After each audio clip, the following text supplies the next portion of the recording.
Our main man, Tony, in charge of every cable and wire and tube and refrigerator that runs through this place, is in the building as well.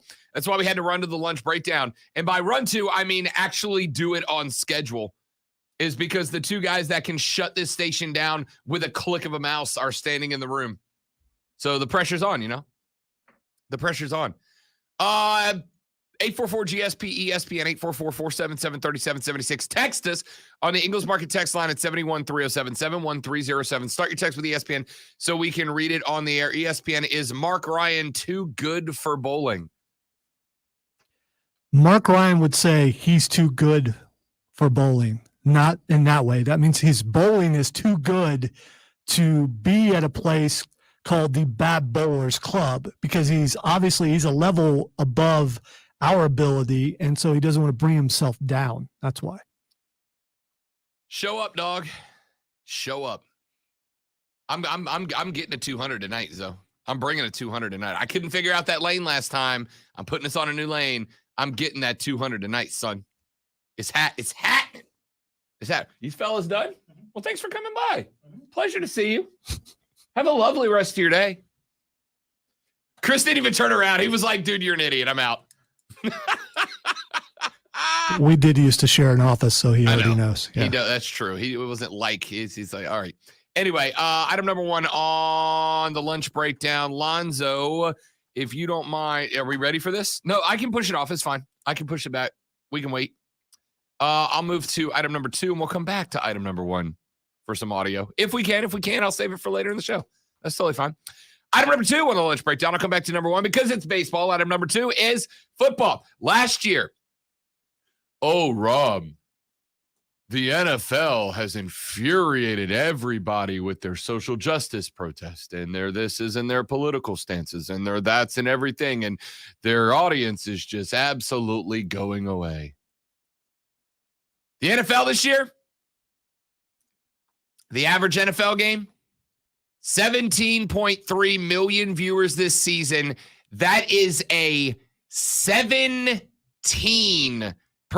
increase from this point during the 2020 season. 17% increase. Lonzo, if the boss came down the hall and said, hey, boys, in the last 8 months, you guys have built the audience 17% across the company, we would throw a party for that. No, we would apologize because that would mean we were slacking. Yeah, we were slacking. Sorry about that. We'll do better. Yeah. Most companies that aren't us would throw a party for that. 17% increase in viewership for the National Football League. Last year was an election year. Okay. Anytime that there is an election year, you were going to have a bit of a fall off. But you also, it wasn't just the election year. It was Dorona too. You had Dorona to worry about. And with the Rona going around, with the Rona happening, you had people that were tuning out of football to keep up with what was going on in the news. Well, this year they have bounced back. 17%. Most TV experts predicted that there would be a rebound this year in terms of the percentage of people watching games. 17% was way above what the majority of experts predicted. All right. Well, I was going to play a fun game, but I just gave you the answer. 21 most watched shows on television since the start of the NFL season. Lonzo, since we kicked off week 1, and we're only in what, week 5 now? Week 4, 5, 4. Well, let's go with 5 because I'm not sure. It is. It's 5. It's 5. All right. So going into this week of the National Football League, Lonzo, the 21 most watched television shows since the start of the NFL season, every one of them is an NFL game. Every one of them is an NFL game. The most watched games of the season: Buccaneers, Patriots in week 4, Cowboys, Buccaneers in week 1, Cowboys, Chargers in week 2, Bucks, Rams in week 3, and Steelers, Packers in week 4. 21 spots Wow, people most really watched like shows. the Cowboys and the Buccaneers. They like Tom Brady, and they enjoy watching the Cowboys And- lose. and- At least that's my headcanon. And the Cowboys are America's team, so that just makes sense. No, they're Dallas's team. It says it right there on the logo. It says Dallas Cowboys. I think the ratings would say something else, but Yeah, well, in that case, Tampa Bay's America's team because they got 3. no, that's the So team. And America's team, the Tampa Bay. I can't can't say it. There are people out there eating lunch right now, and you're heaving. That's someone just had to put their sandwich down. Item number 2. Well, technically 3, but we're making it to today. 2 today on the lunch breakdown. We got to talk soccer. I'm coming right back to that. Got to talk soccer.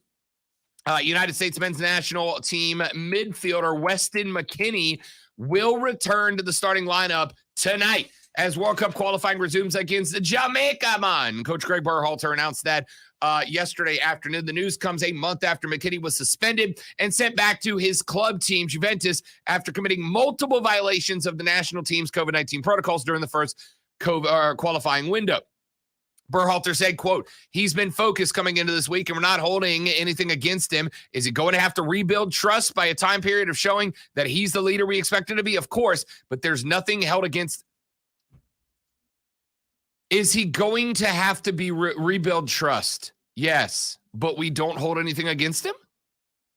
That's well written. Yeah, exactly. Those are opposite things, Greg. Those are opposite things. If you don't hold anything against him, he has nothing to have to rebuild his trust. If he has to rebuild a trust, it means you're holding something against him. Anyway, I'm being pedantic. Yes, I know the word. I used to. I wasn't directing it. Okay, no, you. And I'm not looking at you unless every time I talk. I don't blame you because this shirt makes my eyes pop. But still, Chris Evans, who was in the room just a little bit earlier, and he enlightened me to that word many, many times. This shirt makes my eyes pop. Berhalter was specifically asked about Weston McKennie, and he said that he will get the start, but he does have to earn back his responsibilities with the team. Berhalter was also asked about who will start in goal, but did not tip his hand about whether it will be Matt Turner of the New England Revolution, who has started the USMNT's last 9, or Manchester City backup Stefan Turner has allowed just 3 goals so far in a U.S. shirt. Good problem to have with 2 goaltenders playing really, really well right now. But, hey, it's been the summer of Matt Turner. Let's make it the fall. The availability of Valencia midfielder Yunus Musa, remember, he's the one that got picked up earlier this year, and those of us that are net heads were very, very excited about that addition, but his availability remains a question mark. As of yesterday, he trained off to the side as a precaution yesterday morning after a COVID-19 test was inconclusive. After training with a full group on Tuesday, his status will be determined based on the results of an additional PCR test, which is generally considered definitive. If he is cleared, he will play tonight. If he is not, then obviously we won't see him at all, and we'll know where he is. Berhalter said all but 1 player is fully vaccinated for the coronavirus. That unnamed player has received his first of 2 shots. We will see who else is available. Anthony Robinson or Zach Steffen. We don't know if they're even making the trip on Sunday to Panama due to potential quarantine restrictions upon their return to their clubs in England. Christian Pulisic, John Birch, Giovanni Reyna are all unavailable due to injury. This potentially includes 21-year-old center back Chris Richards, who's been playing regularly in the Bundesliga, where he is on loan from Bayern Munich to 1899 Hoffenheim. May not be available due to injury as well. So we're going to see how that game plays out tonight. They've got Jamaica tonight, Panama on Sunday. And finally, item number 3, clip number 1. Late last night, playoff baseball decided to be playoff baseball. And there he is, carrying the winning run in the 9th inning. 2 balls and a strike to count on Taylor. Reyes fires, swing and a drive, deep left field. This is way back. Walk him off, Chris Taylor.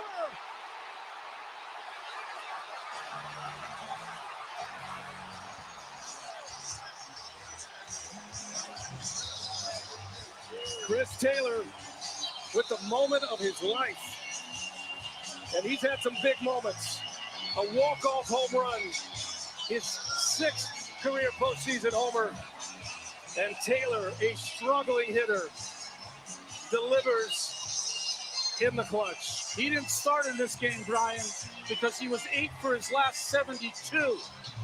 He comes on as a defensive replacement and gets the biggest hit of his life.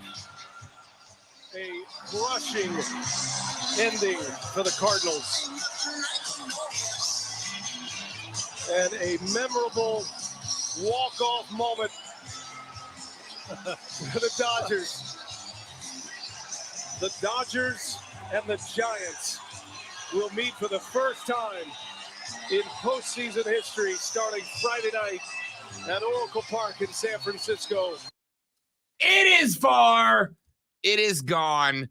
So are the Cardinals. Knocked out last night 3-1 as the LA Dodgers. The Cardinals, by the way, less than a week removed from a 17-game winning streak. They were Redbirds hot for just a few minutes there, but then it all goes away as late in the game. Chris Taylor comes in, 2 at-bats, 1 hit, and that swing produced a pair of ribbies, which was the difference. Tied up 1-1, 2 outs, bottom of the ninth at home, and Chris Taylor sends one absolutely see ya out to left field to take that game home. Max Scherzer, 4.1 innings pitched, 3 hits, 1 run, 1 earned, 3 walks, 4 strikeouts on the night. Good for a 2.08 ERA. No other pitcher gave up a run for the Dodgers last night. Adam Wainwright, 5.1 thrown for the Cards, 4 hits, 1 run. It was earned, 2 walks, 5 Ks, and 1 dinger surrendered. Trey Turner, if I recall correctly, was the one that went yad last night. Good night. Good night for the Dodgers. And good night for good weekend for baseball, to be honest with you.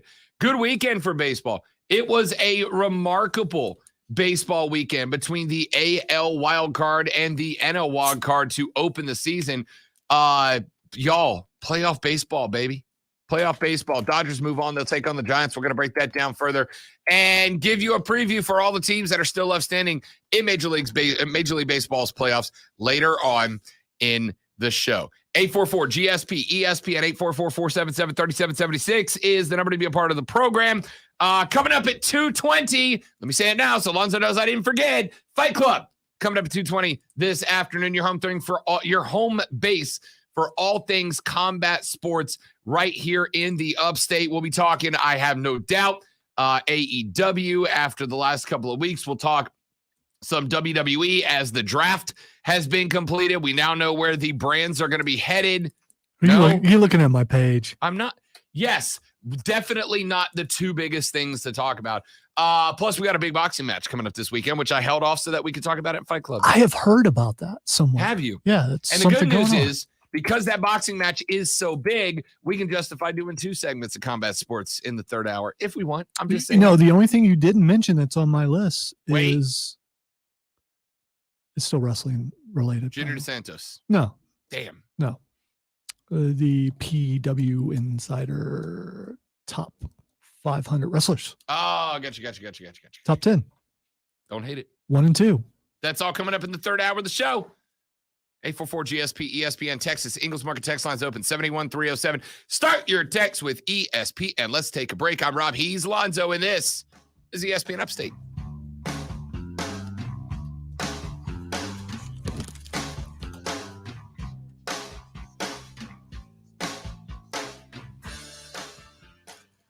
You're right, Keegan. Rob has square toes. Okay. Keegan. Why don't you slow your Rex Ryan roll down a little bit, buddy? How do you think Rob felt when Rex's foot fetish video was going around the internet? You think Rob was calling him like, dude? Maybe he was jealous. Could be a family thing. We don't know. We don't know.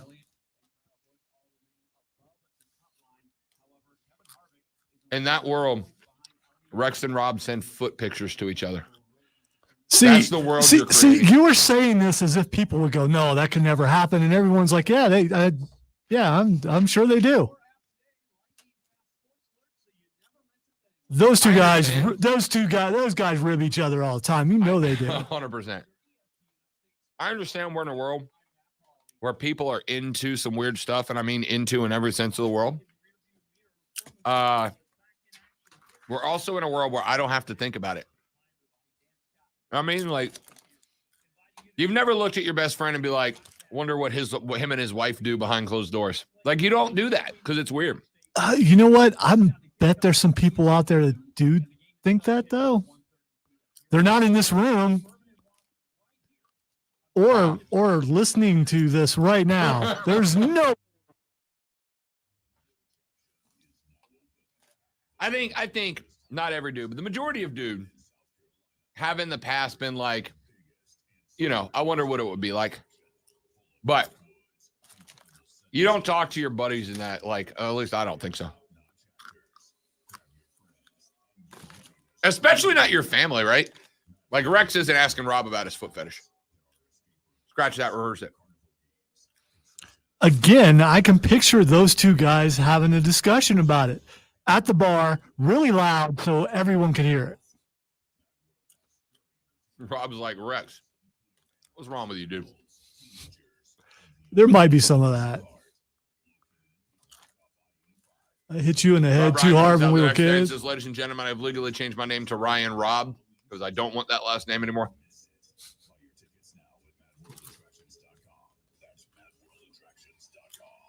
Don't go through the fall months with that joint pain. Call QC Kinetics now. Regenerative solutions are here, bringing lasting relief from joint pain with no downtime, no surgery, no steroids. QC Kinetics uses natural biologic therapies that restore and repair damage. Now going forward, that I know how to do what they were in here to have me do, they will not need to be present. Yeah, and stay out. So now it will just be an email telling me to do it. Fair. Because unlike other people, I love more work. You know what more work means? Listen up, kids. You know what more work means? Job security. That's what more work means. True, but there comes a point, right? There comes a point where you're like, that's too much work. There's a point. Well, even for you, even for the great one. For the most part, I take it as a challenge. It's like, and you always have that excuse to go, hey man, do you know how much work that I have? I'm sorry. And then you get that disappointed look like, I thought you could do it. I think it's the last 3 days I pointed out. I don't mind picking up some extra work in order to get me some job security. Absolutely. But there does come a point where you're like, I've done enough work. I have worked enough. I do, and this is not asking for more work. I do take it as a challenge and try to I will get mad, I will complain, might even stomp around a little bit, and then I will work it into my routine. I'll wait till you're not around, It's hard to stomp on carpet. We got carpet in our office. As the person who was observing us yesterday said, man, you're set in this office, aren't you? Yes, we are. We're only missing a couple of things. We can get them if we want it. Are you going to pick all that stuff up or are you just going to kick it under the console? No, I'm going to get it all together in one place. As Courtney will tell you, I'm incapable of eating popcorn without putting a good chunk of it on the No, here's what you need to do. You need to leave it there and say, Diesel, welcome back. Welcome back. Speaking of chains of email. I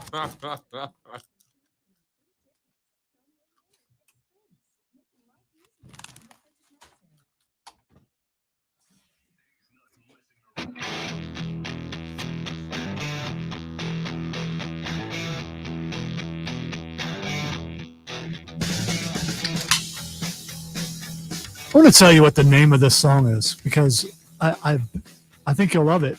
It's Savage Ginger with Leeds Player. Savage Ginger. Yes. Somebody wrote a song about my ex-girlfriend. Wow, maybe during the break we'll get some details. Join us on the stream. We talk about weird stuff off the air.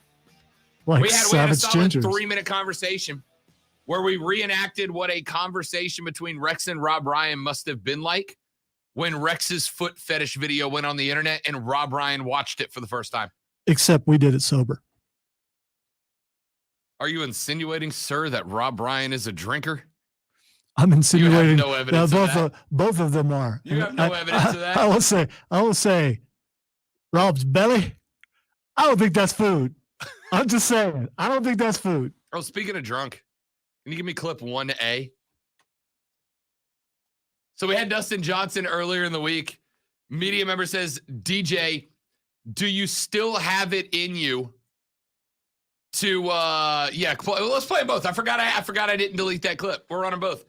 No, 1A is actually a baseball clip. Yeah, no, I know. I'm going to play both of them here. Oh, okay. But I'll start with 2. So last week after the Ryder Cup, DJ gets asked, Dustin Johnson, South Carolina's own, who is known for his extracurricular activity. DJ was asked by a member of the media this question, and he answered in the greatest way any golfer has ever answered a question like this. DJ, I'm just curious, you being the oldest player on the team, do you think you still have the stamina to out-party all these guys tonight? Absolutely. Next question. That's not the real reason why you want this played. You just want that laugh. You just want to hear that laugh over and over again. That clip is, I say every day, like, it was gold.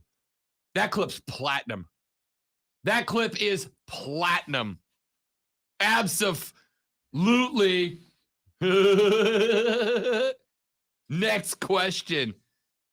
DJ and Tony Finau providing audio code. Well, Max Scherzer last night, after the Dodgers, Chris Taylor walks it off with a 2-run dinger, 2 down in the bottom of the 9th inning. They go to the field. A few minutes later, it's time to celebrate, and Max Scherzer puts on the headset to talk to the local TV station, and you get this bright, shining moment. Yeah, Kalon told me a couple days ago, you got to get rid of this echo. I can't talk. I'm drunk. Whatever. That was it. That was it, ladies and gentlemen, the entire interview. Yeah, he called me a couple days. I got to get rid of this echo. By the way, the echo is a real problem. It's a real problem. It can be if Unless you're a radio professional, actually, and you can point it out to your producer and they can figure out what's wrong. And sometimes they still can't fix it. So then you just got to deal with it. Yeah. Sometimes for like 3 or 4 hours. The echo's real. Now, Him being drunk also real. not that yes. Not that I have any personal experience with it in my lifetime at all. I can tell you, when you are stone cold sober, the echo is a problem. Okay? The echo is a problem. Do you have any way to recreate the echo on the air? Is there any way to do that so people can know what I'm talking about? Other than saying no. All right, that's creepy. Yeah, it was a little bit weird. Being stone cold sober, having that echo come back in your headphone will absolutely ruin your day. Absolutely ruin your day. Being hammered and celebrating an NL wildcard victory series win on the field and getting that? I do have a question though, because I've never drank and never shall. Sure. How quickly did he get drunk? I got to tell you, that was my first question. He is on the field. So are all the players. There's fans in the stands. There's people around him. Either that dude was faking it to create a fun moment, in which case, well done, mission accomplished, Max Scherzer, or that dude started banging down Jägermeister in the dugout the moment that bat or that ball left the walk-off bat. Because if that dude was that drunk, I don't know what law. Now. So there's no shot of dugout drinking. No. I can't imagine. No, the Dodgers would know that. There's no way. I mean, I'm not saying there's no way, but there's like no way. So you're saying he's a lightweight? I am saying that professional athletes who I assume, unless you're like John Daly or me, professional athletes, us both. If you are like, hey, it's Kelsey Riggs, friend of the show. We had her on. I thought she looked familiar. Yeah. I've seen she's been on there 2 days in a row. We've I'm had like, her on. man, she looks familiar. So if you're like a world-class professional athlete and you like train your body to be peak of physical performance to make millions of dollars, you don't do alcohol frequently. So when you do, your tolerance level is just at the floor. I would bet you right now, I'd bet you, and I'm not saying this is a point of pride. Yes, I am. But I'd bet you I could drink 75, 80% of the Dodgers roster under the table. That's not like bragging about it. I'm just saying because I am a fat who drinks, my tolerance is very high for it, whereas most of those guys who work very diligently to keep their body in peak physical condition will have no tolerance for booze. So I'm going to give Scherzy a pass here on he probably knocked back a 6er or 8-pack while he was waiting for the interview. Wait. So how long is it between the end of the game and the interview? I don't know. But I know after I've been in a couple of MLB playoff wins, like series wins. Is it what, 20 minutes tops, maybe? No, those guys will hang out there for a minute because they're taking pictures and they're bringing their families on the field. And this could have been 25. And this was on the local TV, right? Which means that it was in the sports section, which ordinarily on a 1-hour broadcast, there's like 2 sports segments. There's one about 35 minutes into the show, one to about 45 minutes into the show. So I would bet you it was at least 35, 40 minutes. At least 35, 40 minutes. I'll give him the pass. I just think the audio was funny. I loved it. I caught him after the game. He's you got to turn this echo down, man. I can't deal with it right now. The best part, he ends it as if he was breaking news to us, Lonzo, with, I can't talk. I'm drunk. Whatever. I can't believe nobody broke the glass for Max Scherzer breaking that news. I'm also glad that the producer for that said show was not a wet blanket like me. Lonzo would have cut Scherzer from the first word. Yeah, I would have. I told him. Click. Sorry, we can't. Yeah, because I don't know where he's going. I only have so much time to push the button. So if that shot was live, there was a TV producer back in that building sweating bullets. But you're saying it's local TV. You might have gotten away with it. You get a little more freeway with that. And then you end up on some blooper show somewhere. Yeah. Some producer was sweating bullets. I told him that Hey, Geiger win. Hey, go Dodgers. I got a pitch next week. Oh, I got a shot of whiskey. You were very close to going Cartman there. I just want you to know that. You know what to say. Texter says maybe he started drinking in the clubhouse after he got yanked. I don't know, man. Well, you're done. Well, no, he came out at 4.1 innings pitched. I know he stayed in there through the end of the 5th, which is where he got yanked. I don't know. They showed him in the dugout a couple of times, unless he was like running back to the clubhouse to bang down a shot of bourbon and then run back out, which maybe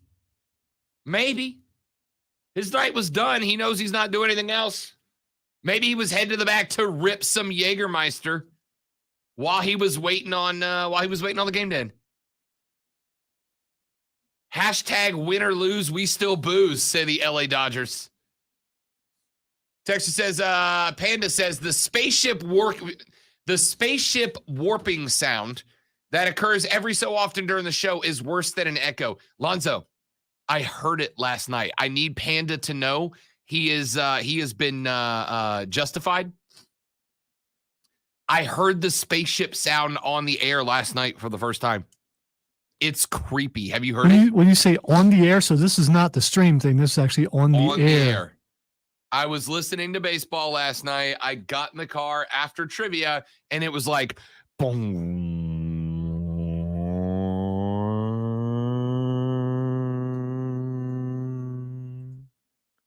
Third strike called there on the outside. Like, it was very weird. See, now that you've discussed it, the overlords will make you disappear. Way to go. Damn. Should have thought that one through. Texter says, ESPN, play it again. Okay. Can I get Max Scherzer queued up again? Because, yes, it is that funny. Yeah, Kalon told me a couple days ago, you got to get rid of this echo. I can't talk. I'm drunk. Whatever. Whatever. Can't talk. Drunk. Whatever. Here's the thing. He displayed all three phases of drunk athlete in one take. He started really excited. Yeah, Kayvon told me a couple weeks ago. Then he got very frustrated with his current condition. Y'all got to turn this echo off. I can't. And then he displayed the acceptance of the situation. I can't talk. I'm drunk. Whatever. He went on a roller coaster ride of emotion through that. And I loved it. ESPN, Captain Wet Blanket. I got to tell you, I'm not going to let you call Lonzo that right now because I'll be honest, I did not think Lonzo was going to be involved in this segment at all. At all. And instead, Lonzo's asked some very genuine questions about drunk athletes. I will say, just because I don't drink, never have, never will, doesn't mean I haven't spent time around people who have. Very much the designated driver during my teenage years and got to drive everybody's cars all the cars were better than mine. The key is to hang out with the fun drunks, like Max Scherzer. Well, my friends were, this was like in our early 20s, so they were just experimenting with whether they're going to be fun drunk or let's try to get Lonzo in a fight drunk. And there's a combination of those. So usually at the bowling alley, by the way. So, you know. Texter says, ESPN, Savage Ginger is my street name. Texter says, ESPN, that was a very loquacious way to start the show. Let's carry over from the from the Vince Coakley radio program where some lady called up and said, you don't want to keep me on because I'm very loquacious. Which means then I looked it up. I talk a lot. Yeah, which I pointed out is so every talk show host is loquacious. That's a good word. Yes. Loquacious is a good word. I was really shocked I could spell it. So have some faith in yourself, buddy. Well, have you ever heard a word and you're like, okay, can I actually spell that? I don't know. Loquacious. Yeah. Loquatious. All right, so Google helped me spell it. I got to be honest. I spell it. I don't know why I'm trying to spell it. It's right here. L-O-Q. No, I don't. I mean, if that text is correct. Yeah, you have to get partially there before Google will help you. Loquacious. I was incorrect, though I did know the definition, and I will take credit for that. Well, yeah, we got to run a break. Can't talk. Whatever. We got to go to our break. We're back after this. Rob Lonzo, this is ESPN Upstate.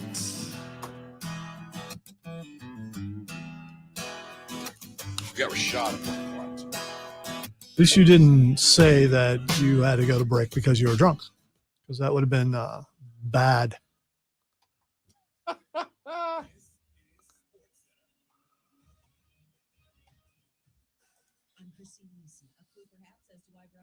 Baker Mayfield's been struggling. ESPN confirmed he's been playing with a partially torn left shoulder, sustained trying to make a tackle September 19th. Mayfield's been on since.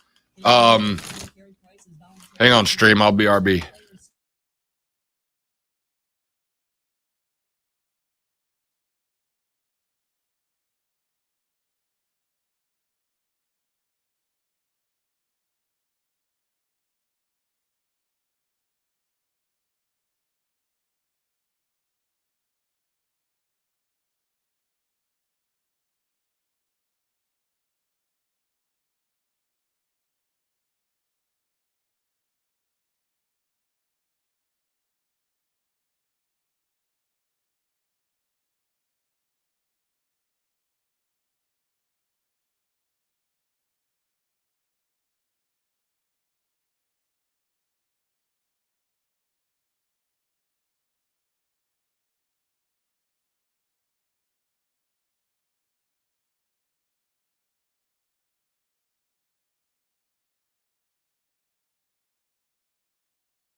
Lonzo said I'm afraid to eat popcorn in front of you guys. I want you to know I love you all enough that I'm comfortable enough to eat popcorn in front of you. So,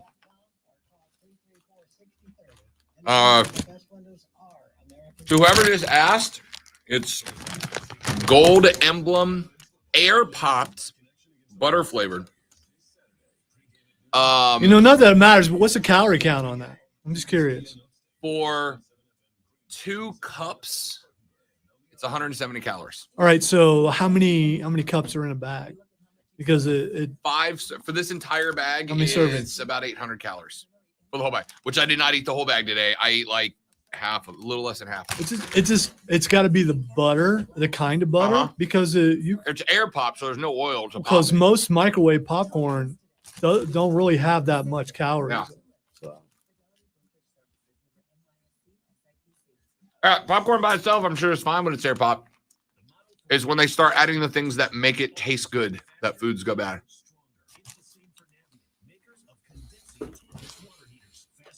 If somebody starts to figure out how to make easy, fast, simple snacks that taste good and are healthy, I'll drop 100 pounds. Get an air fryer, man. I'm telling you. I need to get one. You get rid of the oil and you can eat some really good stuff. Yep. And you can reheat pizza. And My brother does his wings in the air fryer. Yeah. He loves them.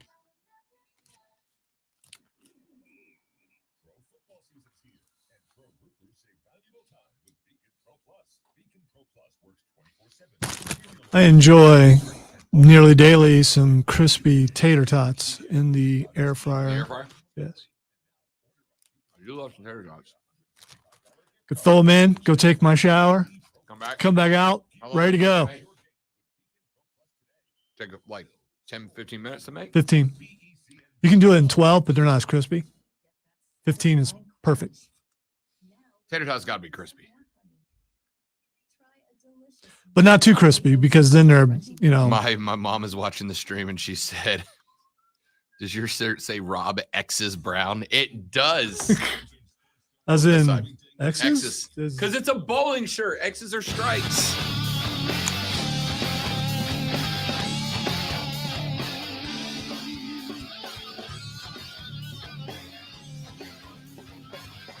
Welcome back to Rob Brown Shows on your radio. He is the Lonzo. I am Rob X's Brown. I'm going to change my old stream name. Join us on the stream, won't you? Join us on the stream at facebook.com/ESPN Upstate. Go to twitter.com/The Rob Brown Show or search The Rob Brown Show on YouTube. You can watch the stream live. Hang out with me and Lonzo. Behind the scenes, between segments, we have all kinds of ridiculous conversations like Rex and Rob Ryan having a conversation about Rex's foot video. And what we just talked about? Air fryers and popcorn in the last segment. I'm not saying it's all compelling off the air radio. Unless you've always wondered, should I get an air fryer? Well, Lonzo if you would did have a hell of a listened, job selling me an air fryer. If Lonzo worked at Sears, he'd have just gotten a promotion. Is all I'm saying. All right. 844-477-3776, 844-GSP, ESPN. Text us on the Ingles Market text line at 71307, 71307. Start your text with ESPN so we can read it on the air. 844-GSP, ESPN is the number, 844-477-3776 if you want to get on the air with us. Learned just a few minutes ago. Listen, I don't have any reason to go all in defending this cat, except for the fact that I really like him. Baker Mayfield has apparently been playing at least part of the season on a partially torn labrum. So my guy has been absolutely toasted for his performance the last couple of games, which very clearly and evidently dropped off from the first 2 or 3 weeks. And now we find out that he is playing on a half Drew Brees arm.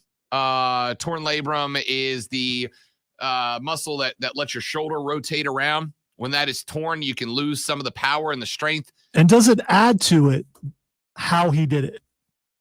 He did it tackling. Baker. Yeah. I mean, I think that adds a little bit.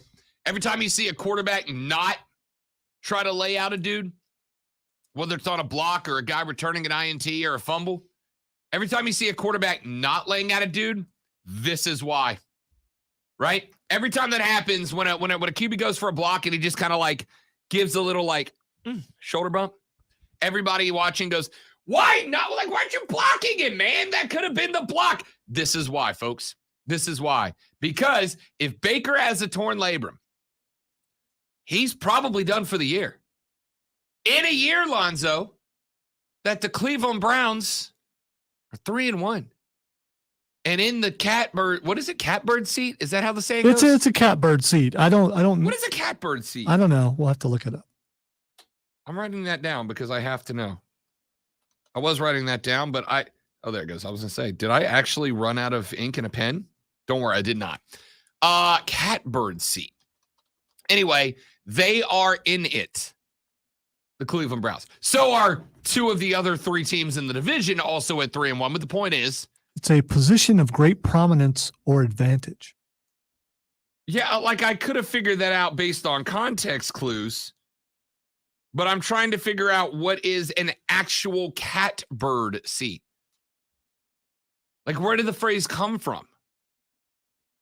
Well, okay. All right. So let me read this one, although I use words that I'm not sure I can pronounce. The catbird seat is an idiomatic phrase used to describe an enviable position, often in terms of having the upper hand or greater advantage in any type of dealings among parties. And what they show a bird perched on the top of a branch or the top of a tree. So, but I don't know why it's a catbird. Is there a bird called a catbird? I don't know. I get the perch thing. I mean, a bird can be up there and you can't touch it. So I don't know. There's also a restaurant called the Catbird Seat, but you know. Catbird. They have no takeout or delivery though. So I have it is an American phrase, which is surprising. Oh, it is a bird. It is a bird. It's called the gray catbird, which is the probable source of the phrase in the North American species. There's also an Australian catbird. It's one of a group of birds called the mimic thrushes. They include mockingbirds.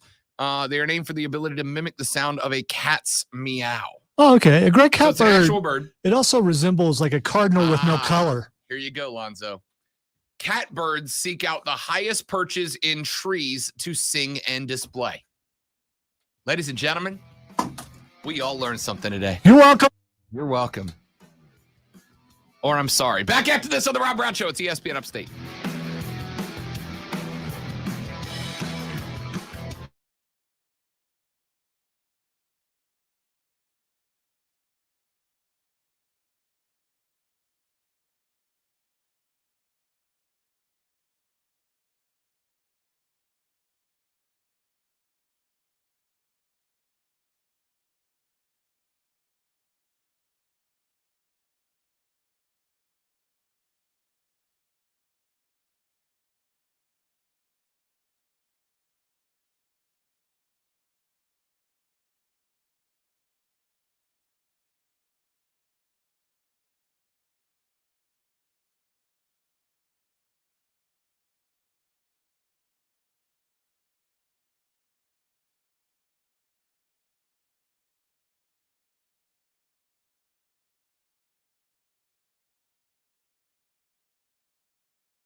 Rob, look at the video I sent you. They got a longer version, and it only gets worse. Keegan, should I save this for after the show? So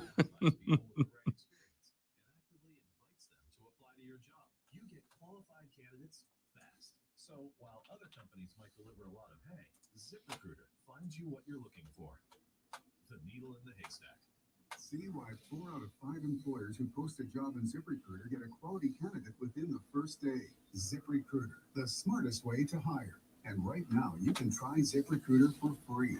That's right, free at ZipRecruiter.com/radio. That's ZipRecruiter.com/radio. ZipRecruiter.com/radio. It's the NFL on Sports USA, and we're in Cincinnati. Would you like to go ahead and give me Rashad's number? Sure. Jones running it, and of course, Rodgers slinging it. Burrow and the Bengals have a new big ready with Jamar Chase. Chase walks in.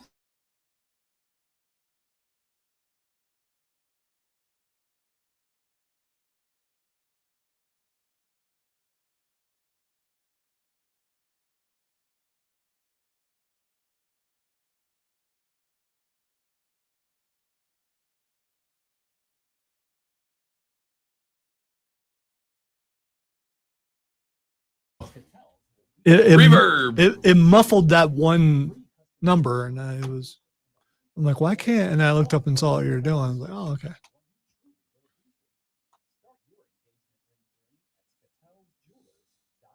you hiring? Of course, every employer is. If your business is hiring, how can you access our hundreds of thousands of listeners who are potential candidates? Employer, contact us today at upstatejobs@espnupstate.com. That's upstatejobs@espnupstate.com.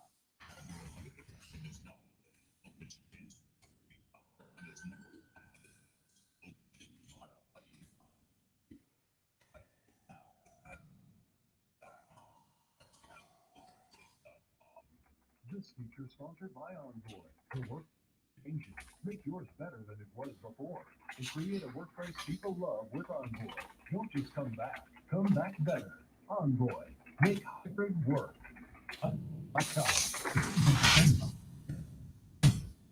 Say for everyone here, and you sure don't need to get hit with a big unexpected bill. Like what if it's your repairs like your air conditioner can hit your wallet hard.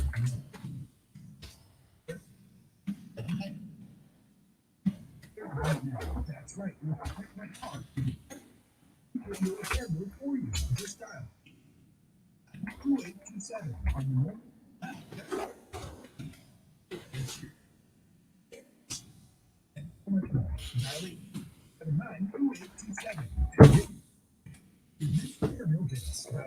792827. I'm sure someone will think of this, but if Diesel actually comes tonight too, we need to get a picture with all four of us. And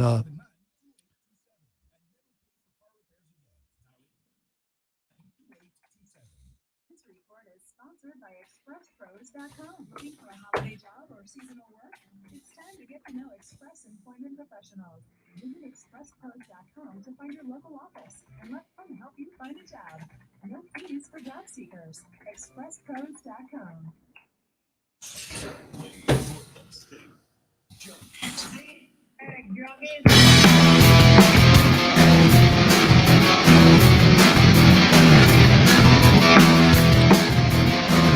short time.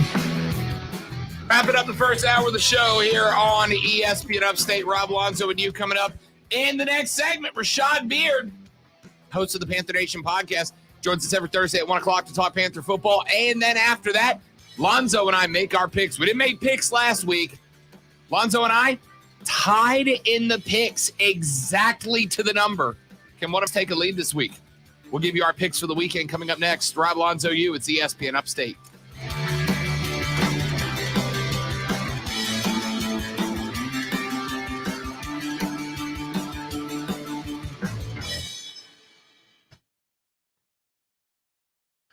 QC Kinetics in the first break.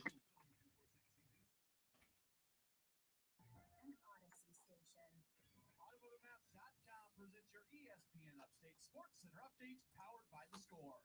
The Atlanta Braves have arrived in Milwaukee. They got a workout in at American Family Field. We'll do that again today as they get set for game 1 of the NLDS. That's coming up tomorrow afternoon. Pitching matchup in game number 1. Charlie Morton goes for the Braves. Corbin Burns goes for the Brewers. Game 2 coming up Saturday afternoon. Max Fried will start for the Braves. Brandon Woodruff will go for the Brewers. And then the series will shift to Atlanta for games 3 and 4 if needed. The National League wild card game last night. Dodgers back up Cardinals by a 3-1 score. So the other NLDS has the Dodgers matched up against the San Francisco Giants. Download the Score app today. Lightning fast sports alerts so you never miss a thing. It's why the Score app is one of North America's most popular sports apps. With your ESPN Upstate Sports Center update, I'm Matt Pauley. Have you heard the Rob Brown Show? If you want to say greatest of all time so far, that's fine. You can do that. Tom Brady is the greatest of all time, ... so far. That's fine. I'll agree with that. If you say so far, people get offended and get angry because they want you to know, no, you don't understand. This is the greatest of all time. He may be the greatest of your lifetime. That doesn't make him the greatest of all time. I'm fine with that. Unless Nice, there's Mr. Rashad, please. in the next year or so, or maybe Hey, not. how are you today? Floating through space, the last human being Well, stares Rob back says it's down raining at too the much. Perfect, just like me. How about that, Keegan? My That's what I was normal wondering- life. That's what I was wondering. if it was raining. You guys are lucky. It's been raining for like 4 days straight. out the window at the giant ball of All right, molten hang on. rock that used to be planet Earth. He says to himself, You That was just for Keegan. That's all. That was just for Keegan. not only made small talk, but you made it about the weather, which is the ultimate small talk conversation starter. Well done. I saw a TED Talk or something on it.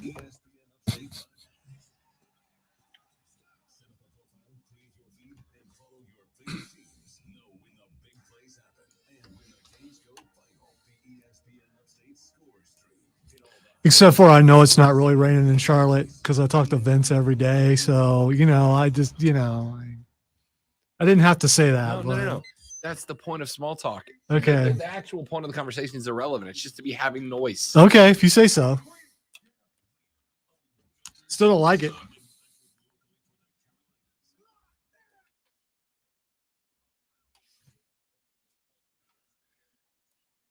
A hearty congratulations is due to the pinnacle of professionalism, Lonzo, because as he continues his week-by-week endeavor to increase the quality of his small talk when talking to guests and friends of the show on the air, Lonzo, for the first time that I can recall, just worked into his small talk as a subject, the weather.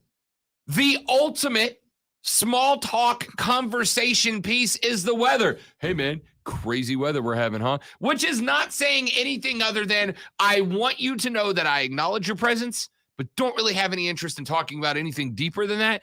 It is the primo numero uno small talk conversation starter, and Lonzo worked it into small talk. I am so proud of you, Zoe.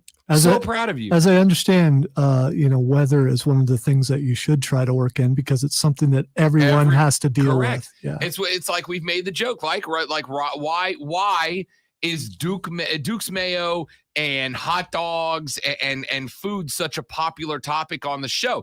We can talk the Super Bowl and get like 10, 15 calls, but I bring up this chili go on a hot dog and I get 100 calls at a time, and people go, why, Rob, why? And as Stathakis pointed out so correctly one day, it's because food is one of like 3 things that we all universally have in common, right? We all eat. We all have foods that we like and don't like. Therefore, it's something everybody can have input on. And the weather is the other one.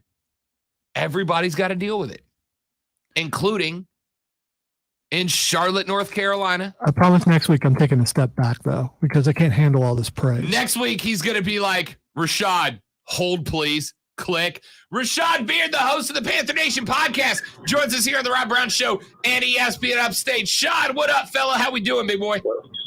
What's going on, guys? It's all good, and it's sprinkling, but it hasn't been raining very much yet. I dig it. Down here, It's overcast. Why are we doing this, Rashad? Nobody cares what our opinions on the weather are. You know, they just don't. Rashad, but what they do care about is Rashad.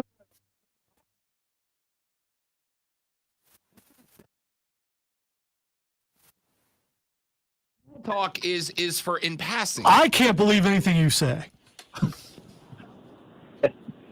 Oh, God. All right, Rashad Beer, let's talk some Carolina Panther football. So last week, took a little heat. I was on vacation last week, so we were out. On Sunday, I did get back. I got on the air, and on our Carolina kickoff pregame show, I predicted that Carolina's first L was going to come over on the road at Dallas. Rashad, 3 good wins to start the season. I will not take that away, but 3 good wins to start the season against 2 bad teams and 1 team that we just don't know whether they're good or bad yet. I kind of got to the point where I felt like maybe the Panthers, based on their fans, maybe the Panthers were getting a little bit big for the britches, and I think Dallas made a point to them. Yeah, I mean, I'll go on. Maybe it was 3 bad teams. I'll go with 3 bad teams. Of course you would. Of course you would.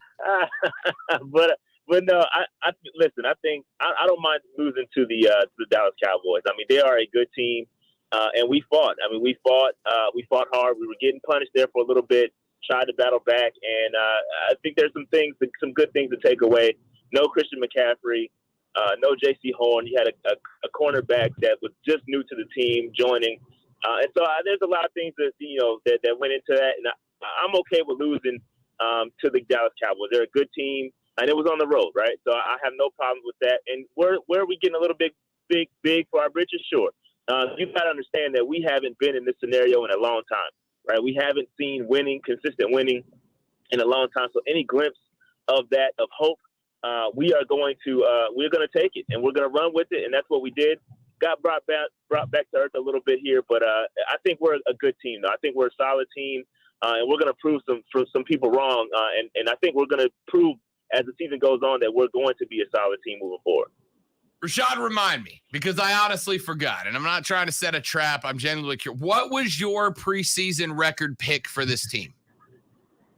Man, I had a couple of them. I think 10-6 is what I settled on. Okay, so a game, maybe 2 above 500. Correct. Okay, yeah. So a game, maybe 2 above 500. Here's what I said earlier in the week. I said I think after those 3 wins against 2 good teams and 2 bad teams and 1 team we're not really sure about. You think against 3 bad teams. Either way, the point stands. I think Carolina started feeling themselves a little bit, which is good, which is fine. That's what you want. That was the point of this season. Horn goes down.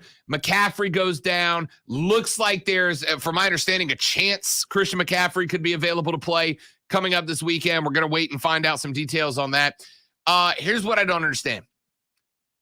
Most of us picked Carolina to be at 500 or 1 game above. I think you had them, let's say 10-7, and I think I had them at 9-8. So in that 500 mark.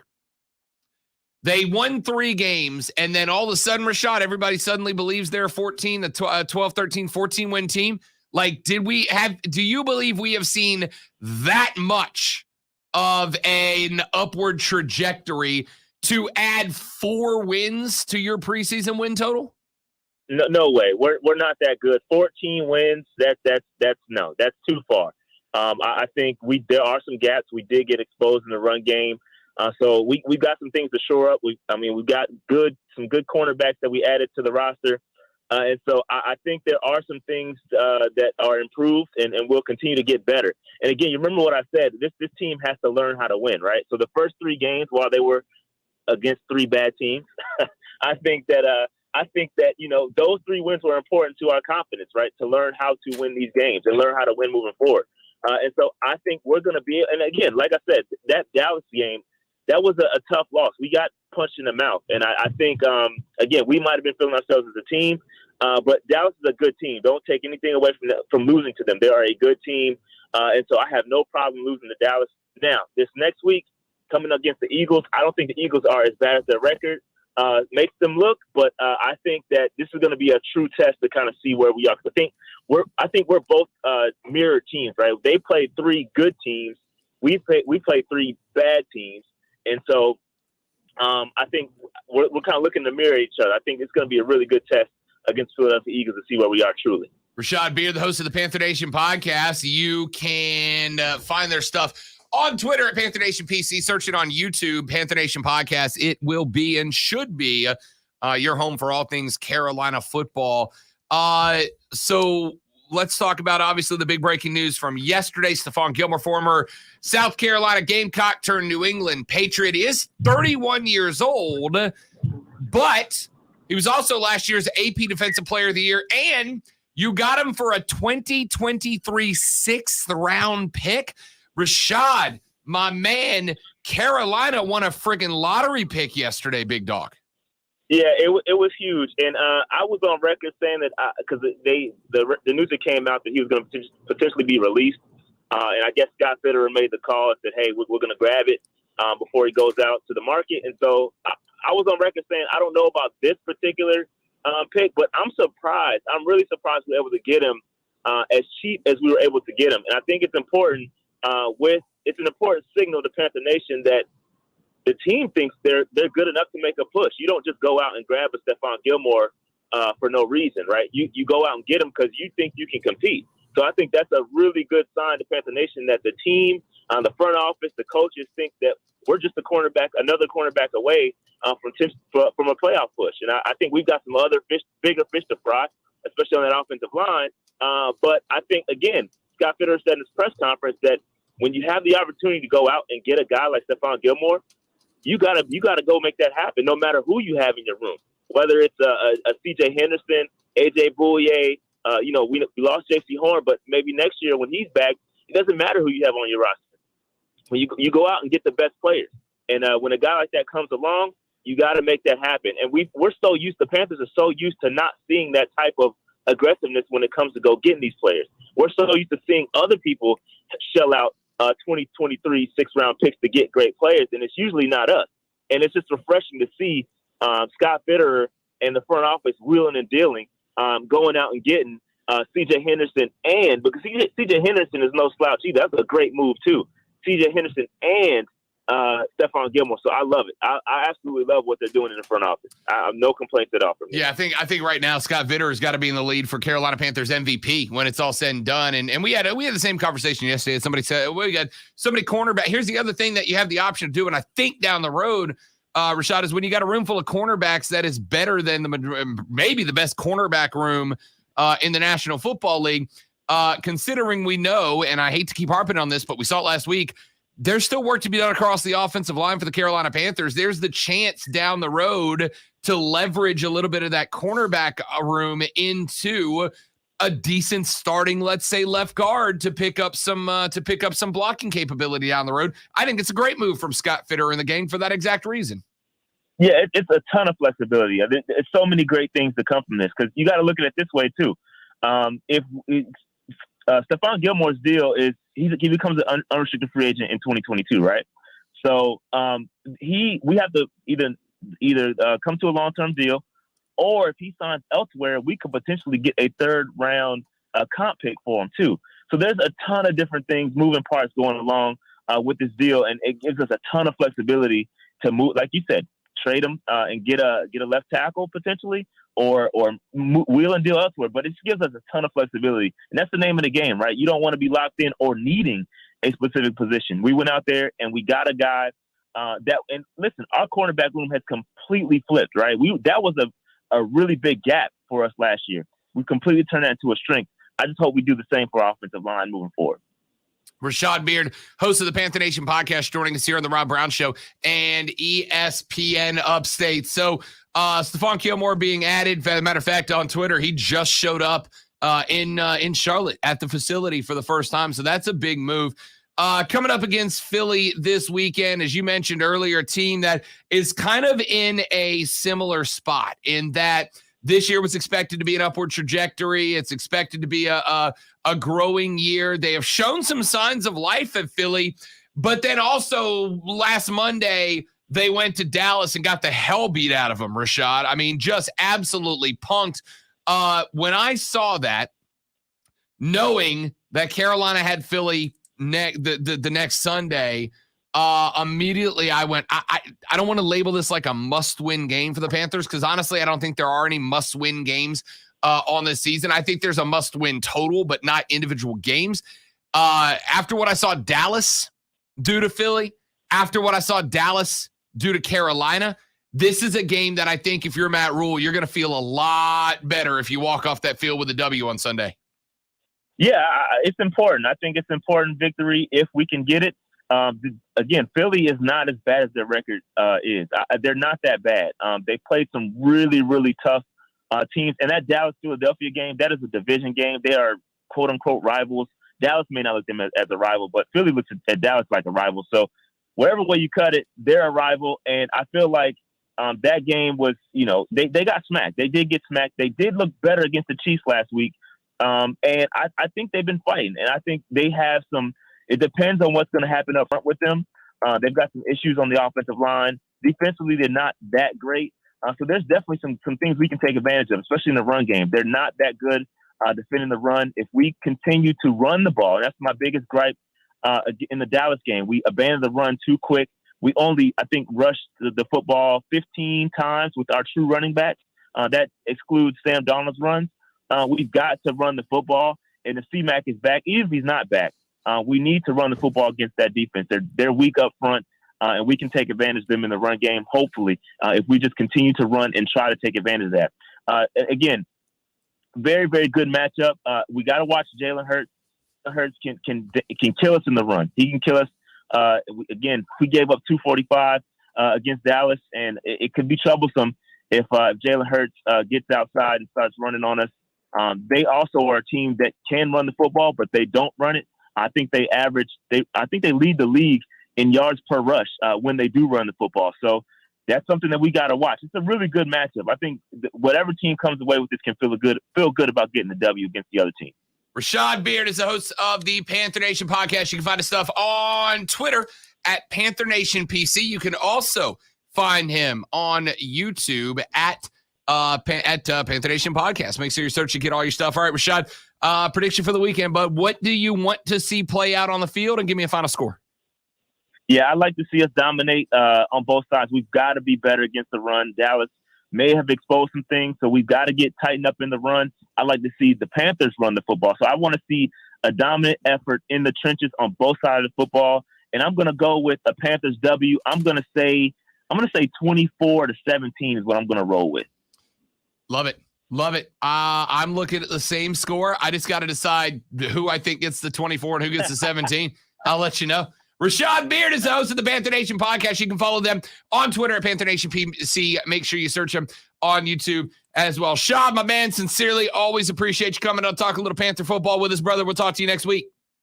Anytime, brother. You know it. That's Rashad Beard. Check him out, Panther Nation podcast. Phenomenal content if you are a Panthers fan. Let's take a break. When we come back, Lonzo and I start making our picks for the weekend. We got like 16 picks to make this weekend. There's a lot of games. Not great games, but great lines to think about. Been a couple of weeks, though. Stretch. Get ready. Picks are up next. Rob Lonzo, you. It's ESPN Upstate.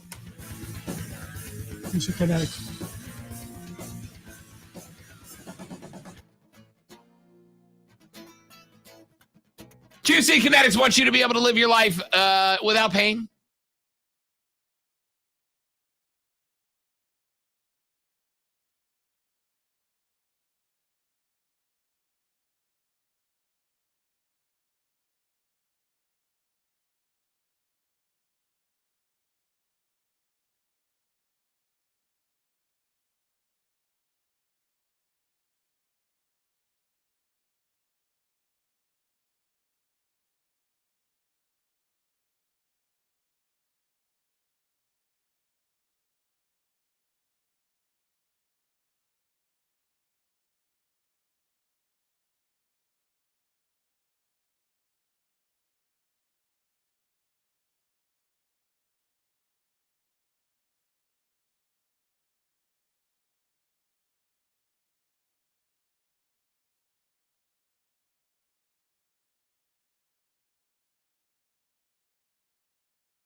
Gilmer, former NFL Defensive Player of the Year from the New England Patriots. In exchange, they send New England a 2023 sixth-round pick.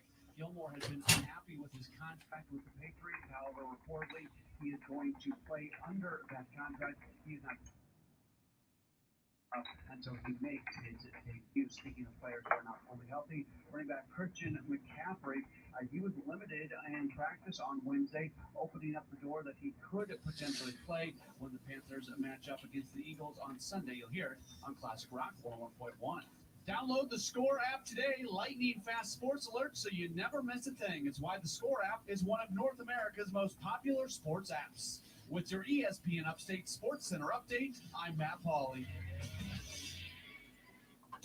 High school football fans, I'm Cole Bryson. Get the scores, discussion, interviews, and more on the Saturday Morning Scramble powered by Founders Federal Credit Union. Every Saturday from 8 to 10 a.m. There's a snap. It's reverse. Wade Meadows, right side. Touchdown. Wade Meadows. It is a one-score game. The Saturday Morning Scramble. ESPN Upstate. Everywhere on the Odyssey app. Powered by English Markets. The Saturday Morning Scramble. That World Haunted Attraction is now open.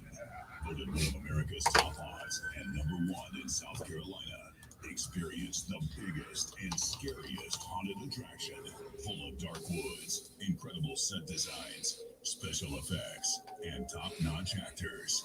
Grab your friends and get ready to scream. Mad World is more than just a haunted house. There are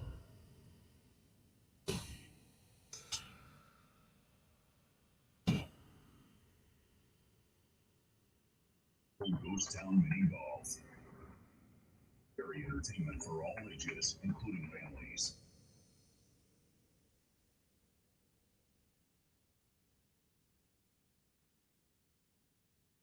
World Haunted Attraction.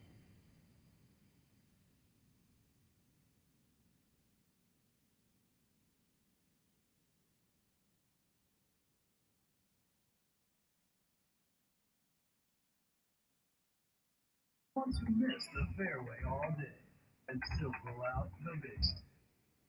Guys who will always prefer to be behind the grill than in front. Men who never let their friends forget about a high school nickname. Odds Man Tally. This. Settle for a single TV. Plus our fabulous scenic views. There's more to watch at 20. Give you a competitive edge in today's red-hot housing market? Rocket can. That's because Rocket Mortgage can give you a verified approval. It could help your offer stand out. Rocket Technology provides a rock-solid verification of your income, assets, and credit, giving sellers greater confidence in you. Go to rocketmortgage.com or call us today at 8338-ROCKET. A verified approval is based on an underwriting analysis of your individual financial information or based on that report. Call for cost information and conditions. Housing matter license for states and license. Hey, it's ESPN Upstate's Mark Ryan. Join me at Ingles Markets this and every Thursday from 3 to 7 with a special live edition of Offsides with Mark Ryan. This Thursday will be at 1851 Highway 14 East in Landrum. Brought to you by Ingles Markets on ESPN Upstate.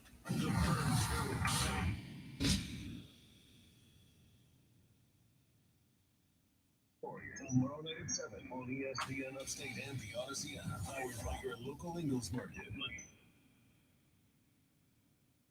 How great is it when you get to choose your favorite movie to watch? Well, ZipRecruiter's Invite to Apply lets you pick your favorites from your best candidates. ZipRecruiter sends you qualified candidates, and you can easily invite your top choices to apply. Lauren Webb, SVP of Talent Acquisition for My Jeweler Health, raves about ZipRecruiter's Invite to Apply. She says, I love that feature because I have a much higher follow-through rate if I invite candidates. Try ZipRecruiter for free at this exclusive web address, ZipRecruiter.com/Mark. That's ZipRecruiter.com/PART. The new season, everyone. No, not football season. For the fall, it's the season of your tailboard.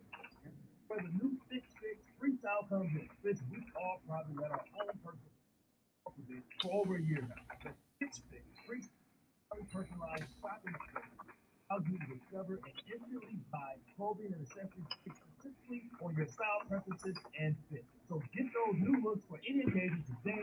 Head to Stitch Fix. Get started. We're here to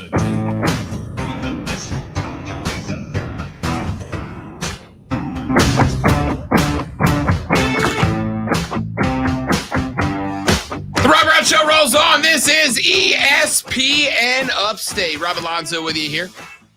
Time to make some picks, ladies and gentlemen. Let's jump right into that, shall we?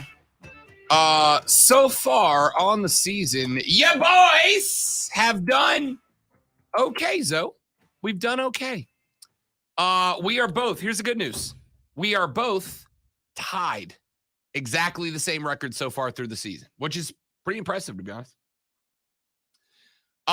We are both. No. This ain't soccer. I don't want to be tied. Alonzo, it is week 5 and 6. We got a lot of football left. Okay. I just want to lose or win. I don't want to tie. I'm not, by the way, I'm knocking the, so we had one push game at the beginning of the year. We both pushed that game. So I'm going to just take the one off the end of the record because I'm not doing it anymore without the hook on it. We're doing no more pushes. That one was boring. Okay. So Lonzo and I are both through this part of the season 29 and 26. Full disclosure, I was not here last weekend. I had every intention of sending Lonzo a list of games to pick from with my picks, but then you know what I did, Lonzo? Not that. Yeah, I decided, even if you had told me you were going to do that, I really wouldn't believe me. Expected it. And that would have been the correct assumption. Because on Wednesday night, Zoe, when I was ready to put my picks together, the lady friend opened the blinds in the hotel room and there was the Empire State Building and the Chrysler Building just right outside our window. I was not doing any work. None. And then on Thursday, I'm like, well, I can send him over on Thursday night. And then we got to the hotel room on Thursday and opened the window of that hotel room. And we were 32 stories directly above Times Square in New York City. I also was not doing any work that night. Plus, Lonzo, outside of our hotel, directly across the street, Times Square, where our hotel driveway led out into whatever road connects to Times Square, directly across from me, Lonzo, was a pizza joint. And it was a pizza joint that was quite literally a building in entirety the size of our studio, just wedged into a wall. The pizza like ovens stuck out. So the whole room, if you look like over there on the other side of that table where there's that room to walk, like to come around that table, Lonzo, which is what, probably 3.5 feet across? Something like that, yeah. That was all the room they had for customers. Everything on this side was pizza ovens and whatnot. And it was dirty and it was dank and it smelled like cheese and tomato. And Lonzo, I got 2 $8 slices of pizza to take up to the room because how big is an $8 slice? I said that's like a quarter of a pizza. Is a big slice. Okay. But yeah, $8 slice of pizza to bring up to the lady friend who was taking a nap in the room. And I'm like, I'm going to bring her back some New York pizza. Lonzo, I got better pizza out of a freaking trailer shoved into the side of a New York City building than I've gotten pretty much anywhere else I've ever been. All I'm saying is this. I'm about to have to do a tour de force of pizza around Greenville, like local pizza, like pizzerias in the hood, because I got to find somewhere to compete. I really do. There's some good pizza around here. I got to believe that there's some pizza that will be competitive with what you ate in New York. I got to find it. Send me your pizza suggestions to the text line.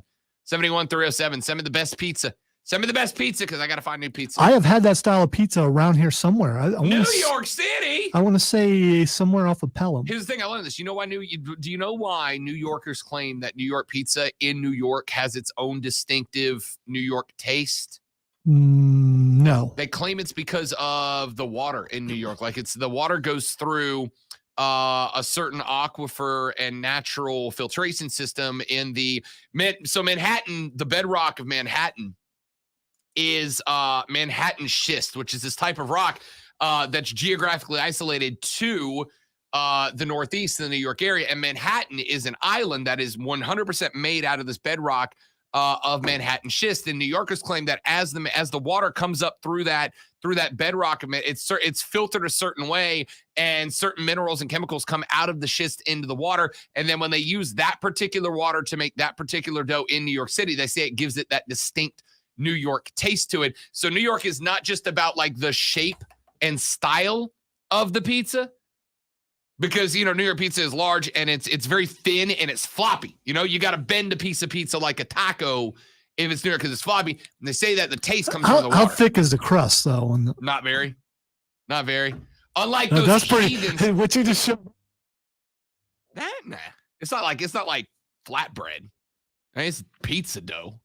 but it's kind of thin because they make the pizza as big around as the roof of a car.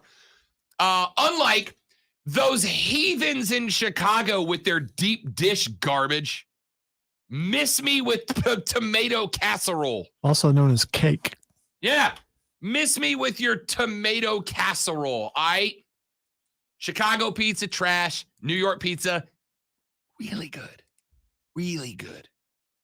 Somebody told me Connecticut pizza is better than New York pizza. No, it's not. No, it's not. I have never heard of Connecticut pizza. Neither At least have I. New York and Chicago have their own style. There were New Yorkers telling me Connecticut pizza is better. Yeah, you know what they do in Connecticut? I swear to you, you know what they do in Connecticut to make Connecticut pizza? I wish I was making this up. They tell you our crust is crispy. Do you know what they mean by crispy, Lonzo? Crackers? Freaking burnt. Oh, okay. It's burnt. When you pick up New York pizza, traditionally, like it kind of, and if you pick up New York pizza, like falls down. Regular pizza kind of like slowly, right? You pick up the Connecticut pizza by the crust, and it's just like, it's like cardboard. It's burnt. They're like, this is how we do it in Connecticut. Well, then I'm not coming back to Connecticut. I still would like to try it just because I've had the other style. I So tell you, I've take a never had Papa that John's style. pizza and then broil it for about 4 minutes. There you go. Connecticut pizza, kids. Texter says, did a homeless guy tell you this, Rob? No, a guy in John's Pizza in Times Square. It's built in. This was actually really cool. The pizzeria we got the best pizza from was built, Lonzo, into the sermon hall of a church that was in Times Square back in the late 18 into early 1900s that had been updated over the years, but it was a church that had been there for like 110 years, and it's now a pizzeria. So everybody sits down on the floor of the sermon hall, and if that fills up, they take you to the upstairs balcony that wraps around, and you can have your pizza up there. The brick ovens are in the side where like the what do you call like the wings of the there's a name for it, but I forget what it was. Anywhere over to the side. And they got like 8 brick oven pizzas, and you eat in this old church. It's really cool, and it was phenomenal. And I asked the guy what it came out because that's all I wanted was a New York pizza that night. And I was like, hey man, what makes a New York, besides the crust being like thin and floppy, what makes a New York pizza New York pizza? And he goes, it's about the water we use, man. It's about the water we use. It comes up through the Manhattan schist and then I got that story like 3 other times. Let's see, what do we got here? ESPN, Columbo's in Clemson. Okay. All right, Columbus. I'm going to head down to Clemson in the next few weeks, so I might make a Columbo stop. Miles Pizza Pub. Frankie's New York Pizza. Oh, I'll check out Frankie's. I'm a big fan of Tadaro's downtown, by the way. Big fan of Tadaro's. All right, so I got some names to check out. All right. We did a really good job making our picks in this segment, Lonzo. Really good job making our picks this segment. I just like to point out that I had nothing to do with the derailment this time. No, it was all me. It's all me and pizza. All me and pizza. I'll tell you what, let's do our NFL picks. We got more college picks than NFL picks, so let's run through our NFL picks right now. Great one. We're going to start. You want to go first or you want to second on the first game? I'm not going to say what order the games are in. You want to go first or second? I don't care. You're going first. I didn't have a coin, so I just flipped my phone. LA Rams on the road at Seattle. Yes, indeed, ladies and gentlemen, Thursday night matchup. This one could get good. We got an early pick for you. The Rams, are a 2.5 point favorite. They got to win by a field goal or better over Russell and the gang. LA minus 2.5. Who you got, Zoe? Look at the Rams. Give me that. Yeah, I think you're right. I have been not unimpressed by Seattle. Very impressed by LA, and I think they're going to do just fine. Here's one that's interesting. Not at all. I think we're going to agree on this, but I just want to see. Sometimes I pick some of these games just to see how Lonzo's going to go. Miami's on the road at Tampa Bay. Lonzo, Tampa Bay is an 11.5 point favorite. I'm taking Tampa Bay. There's no way Brady doesn't beat Miami by 11, right? Like or by 12. There's no way it's not a 2 touchdown game. Trying to remember what he did last game. Yeah, but he, I mean, look. Trying to remember what he did last game. Who's going to put a game playing against Tom Brady that's better than Bill Belichick? Look at Miami. Who's quarterback in Miami right now, Alonzo? Well, I can say that Tom Brady's ego may be crushed after what happened to him last week, and we all know that Tom Brady never bounces back from that. Yeah, that's why I'm going Tampa Bay.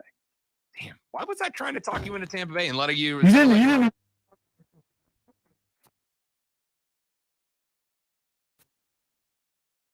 This one, New Orleans, a favorite by 1.5 points over the Washington football team. This one in the nation's capital. This line is dicey, Lonzo. New Orleans is going to get back at least 2 of their defensive starters. It looks like maybe 3. But they also lost Tony Jones, the Notre Dame man who was the bowling ball running back for 3 to 4 weeks with a knee injury. New Orleans, a 1.5 point favorite on the road at Washington. Zoe, who you got? I hate to keep doing this, but I'm going New Orleans.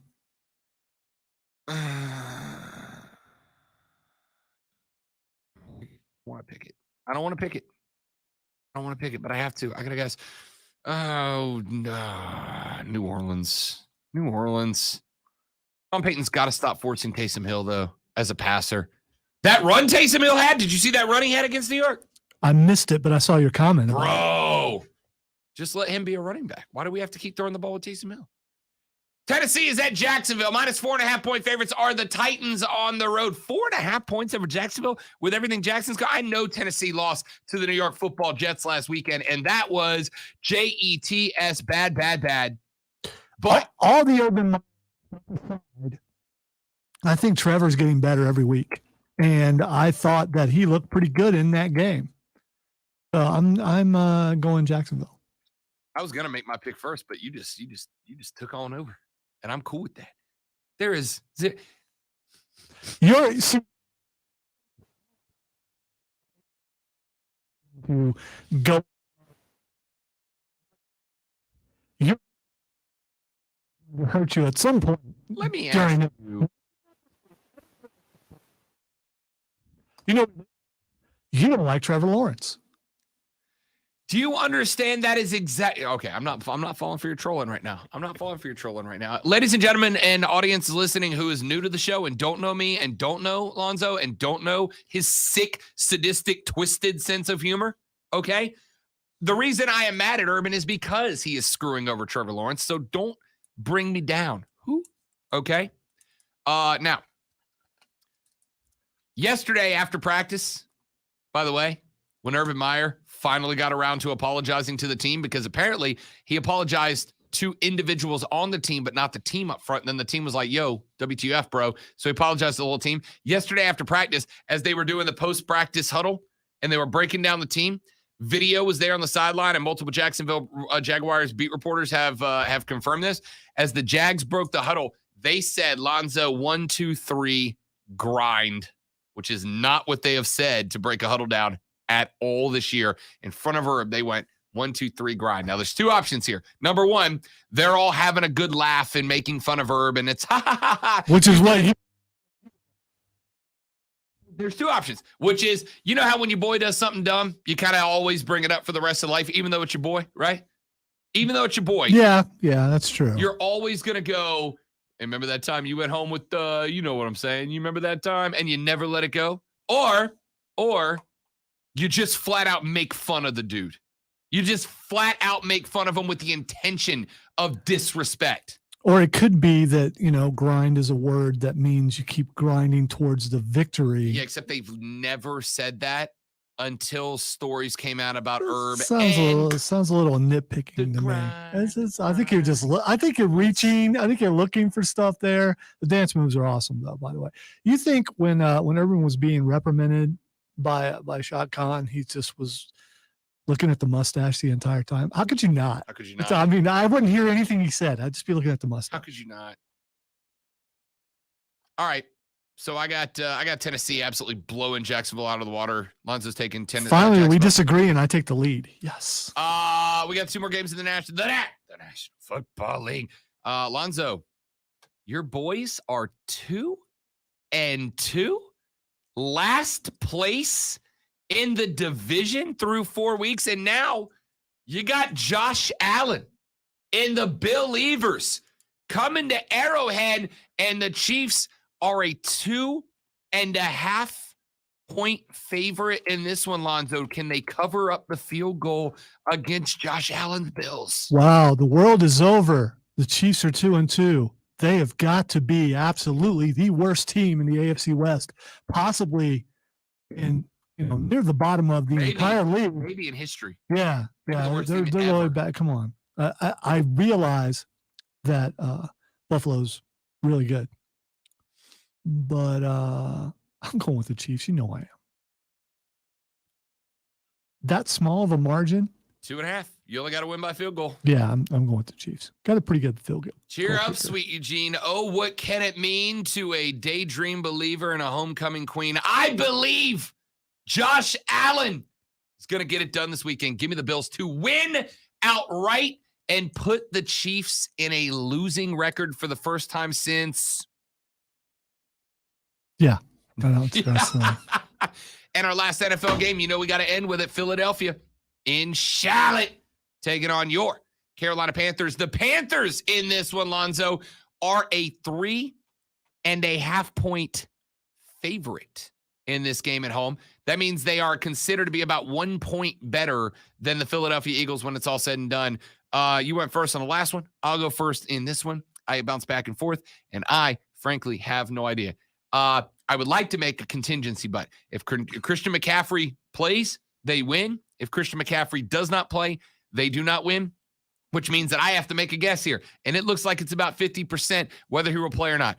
I am going to say Philly is inside 3.5. I'm going to say Philly covers up 3.5. I think Carolina can win the game, but I think it's going to be like a 1-2 point game. I think it's going to be late in the game unless McCaffrey plays, but I cannot.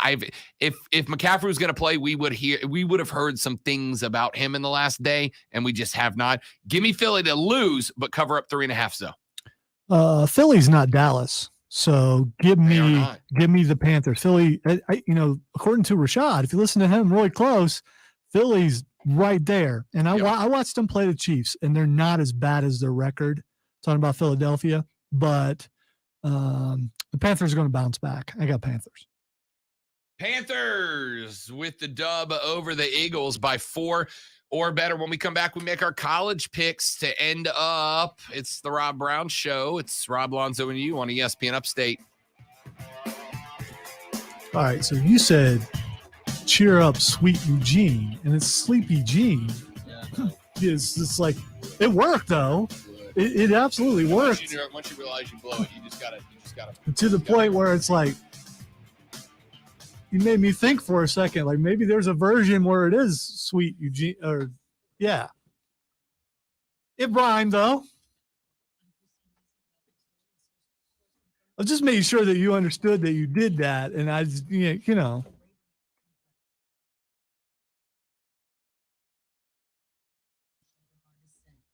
And how many people listening actually know what that song is? So, I mean, there's that too.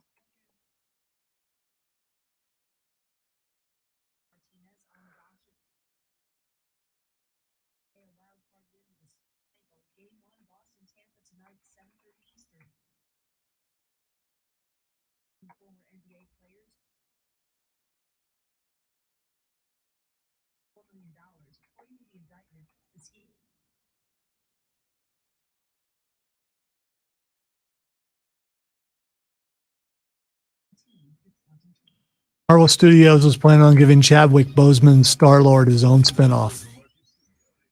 Would have been a good one too. You're not caught up, are you? No, I'm only missing the last 2 weeks. I watched that one, obviously.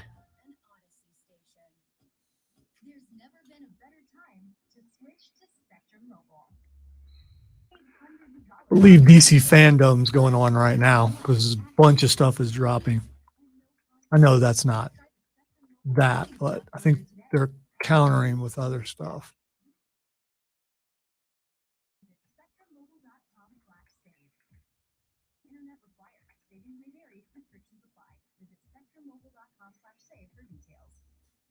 Enjoy the sounds of summer. No, it's not yet. It's not till next week. So they're actually dropping some early stuff. Okay.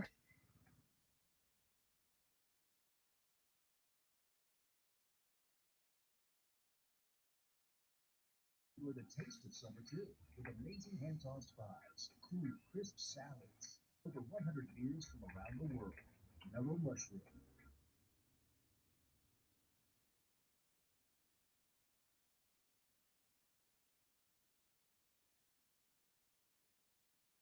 I happy to, not sure. We'd like to let you in on a little secret. ED is common. About 40% of men experience ED by age 40, but the solution is simple. Find it at 4hims.com. I didn't have to talk to him.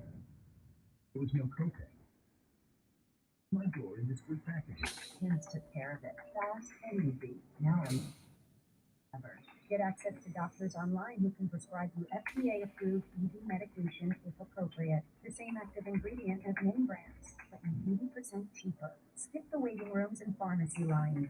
Get a free medical consultation and rise to the occasion. Or you go to 4hims.com/joy to get your first visit free. No copay required. The only way to get this special offer is to go to 4hims.com/joy. FORHIMS.com/JOY. Will remember radio ads. So 82% of you listening will remember that this is an ad for ZipRecruiter. Note that if you're hiring, ZipRecruiter qualified people for your job. 4 out of 5 employers who post on ZipRecruiter get a quality candidate within the first day. And 82% of you will remember that you can try ZipRecruiter for free. But you have to go to ZipRecruiter.com/free. That's free. Again, that's ZipRecruiter.com/free. That's satisfying crunch. Now with 20% more honey. Try a delicious Nature Valley Oats and Honey Crunchy Bar. More of the honey you love. And businesses with tax problems. Listen carefully. Do you feel like you're losing control of your finances? If you owe over $10,000 in back taxes or have unfiled tax returns, we can help you take back control. The IRS is the largest and most aggressive collection agency in the world, and they can seize your bank accounts, garnish your paycheck, close your business, and file criminal charges. Take control of your tax problem now by calling the experts at U.S. Tax Shield. Of the Fresh Start program and new laws that may allow us to negotiate a settlement for the lowest amount possible. Our team of tax attorneys and enrolled agents can stop collections and get you protected so you can take control of your financial future. U.S. Tax Shield offers guaranteed quote to get. Hey, U.S. Tax Shield is A+ rated with the Better Business Bureau, so call now. 800-687-5192. That's U.S. Tax Shield, 800-687-92.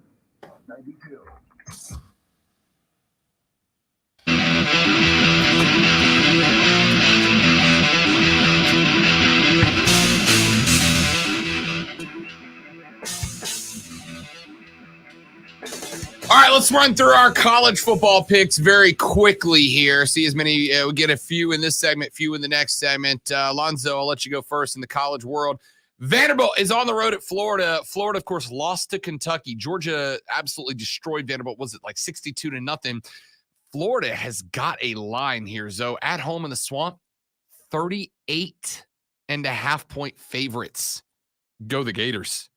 38.5. Oh, that's hard. That's hard considering how they just lost to. Oh, they did. They just lost to Kentucky, didn't they? They did just lose to Kentucky. Did. But that was on the road. That was at Kentucky and against the best Kentucky team maybe of all time.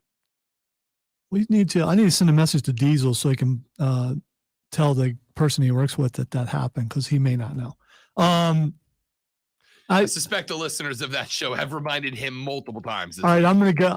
I don't think they cover. You don't. You're taking Vandy. I am. I got the Gators at home. Look, that Gator team that took Alabama to the limit, hangover city against Kentucky, they will bounce back. And Dan Mullen knows that Florida fans, this is a weird sentence to say about a team that took Alabama to the limit.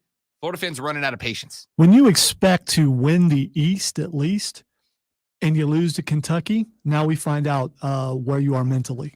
And that's why I'm not so sure We about to find out. Yeah. Red River Rivalry, Oklahoma, 3.5-point favorites at Texas. I told y'all last week, 2 weeks ago, I'll take West Virginia to carry Oklahoma to a hell of a football game.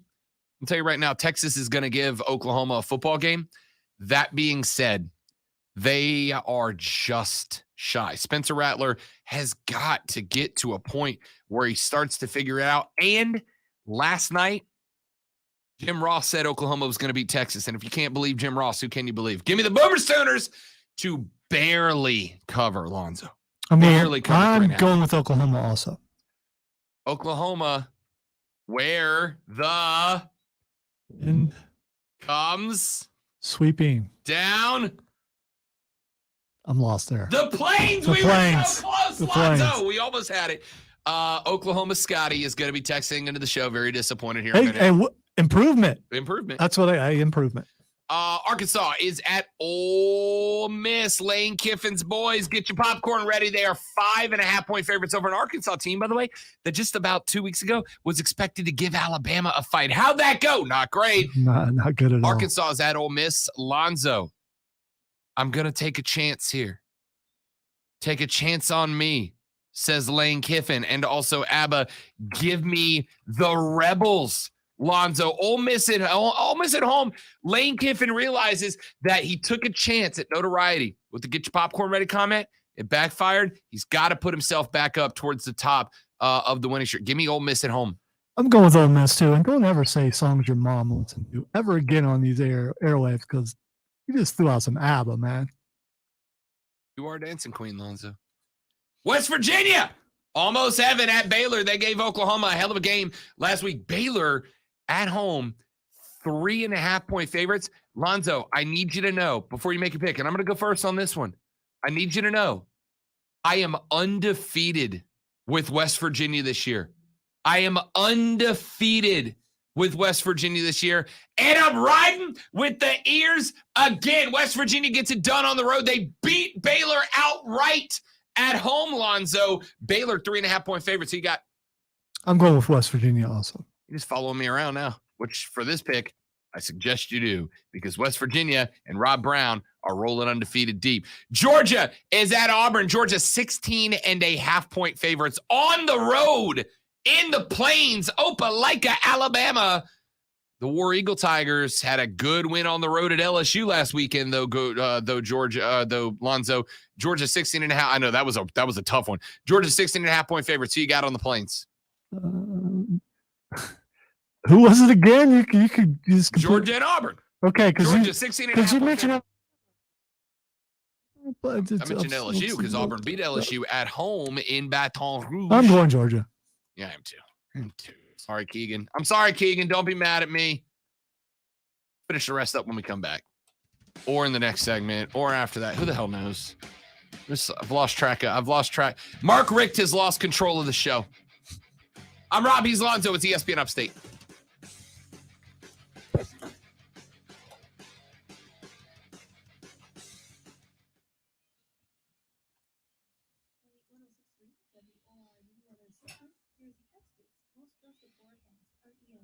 Could have swore he said Alabama was playing Auburn. I'm like, that doesn't make sense. Does yeah.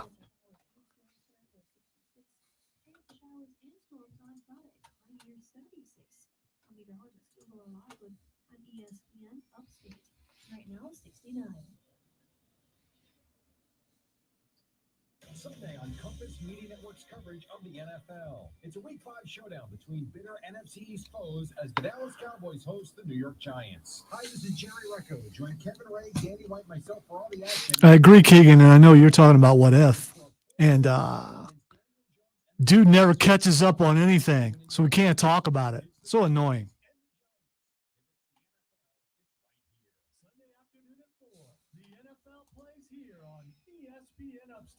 Don't go through the fall months. You have to just start watching Disney Plus in the office after our show. That's how I can make sure that he's completely caught up.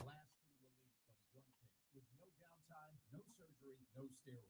QC Kinetics uses natural biologic therapies that restore and repair damaged tissue in the knees, shoulders, hips, and back. Patients here are raving about the results. Listen, you don't have to live with that chronic pain, and don't think surgery is your only option. Call QC Kinetics now. Learn about these exciting natural alternatives. Hey, you've heard football legend Emmitt Smith talk about QC. It's time to see what this is all about. Fall is the time to enjoy life to the fullest. Act now. Restorative, regenerative therapies are available here, and the in-office consultation is free. Call QC Kinetics at 864-448-3772. Non-surgical pain relief. 864-448-3772. Forgot to grab my bowling ball before I left the house, and I don't know if I'm going to have time to go home and get it. I may leave like 30 minutes early just to go get it. I've been trying trying to leave a little bit earlier on Thursday so I can go Yeah. home first. I might take off a little early just to go get some food.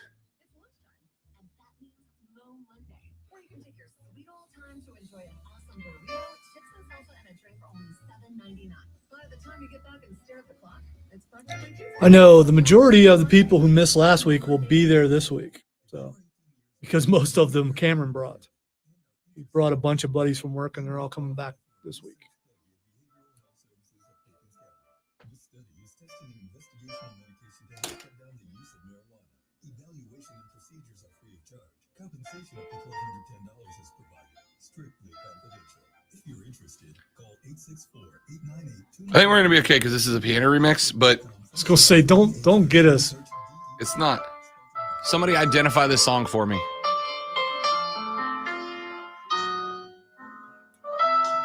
Because I can hear it in my head, but I can't name the song.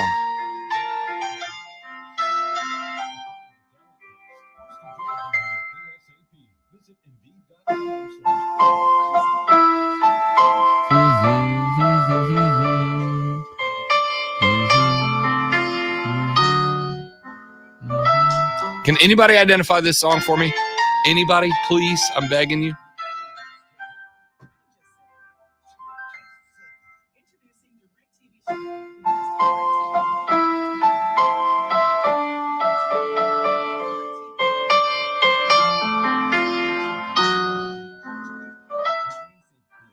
Is it From Up? Keegan says it's From Up. I don't think so. Joe says it's Kiss Me Once.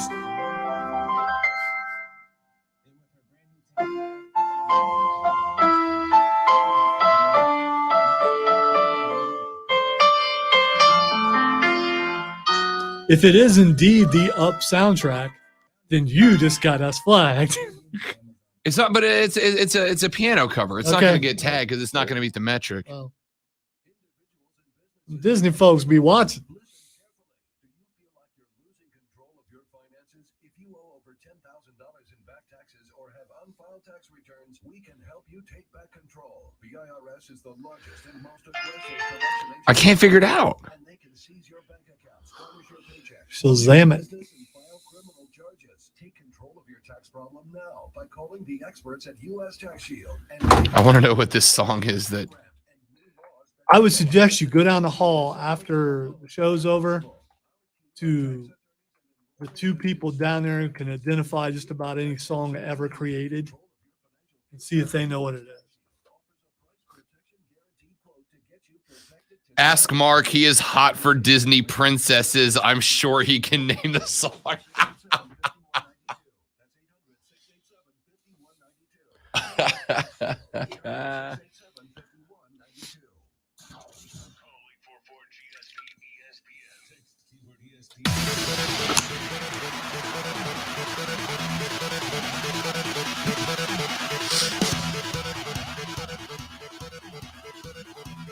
All right, wrap it up. Hour number 2. We're going to have to save the rest of our college picks for the next segment. FSU at North Carolina, Penn State at Iowa, Alabama at Texas A&M, and, of course, South Carolina at Tennessee. We'll give you our picks on those 4 games to open the next hour. Then we got a bunch of other stuff I need to get into on the show today. It's going to be busy. Don't go anywhere because when we come back, it might get weird. It might not, but it might. Probably will. Maybe not. We'll see. He's on top. My name is Rob Brown. Thanks so much for listening. 844-GSP-ESPN. Text us on the Ingles Market text line 71307. Start your text with ESPN. We can read it on the air. It's the Rob Brown Show. It's ESPN Upstate.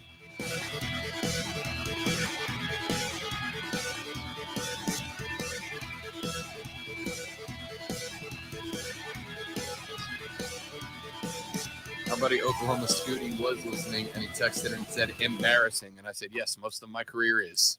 Come on, man. We were close. No, we got it.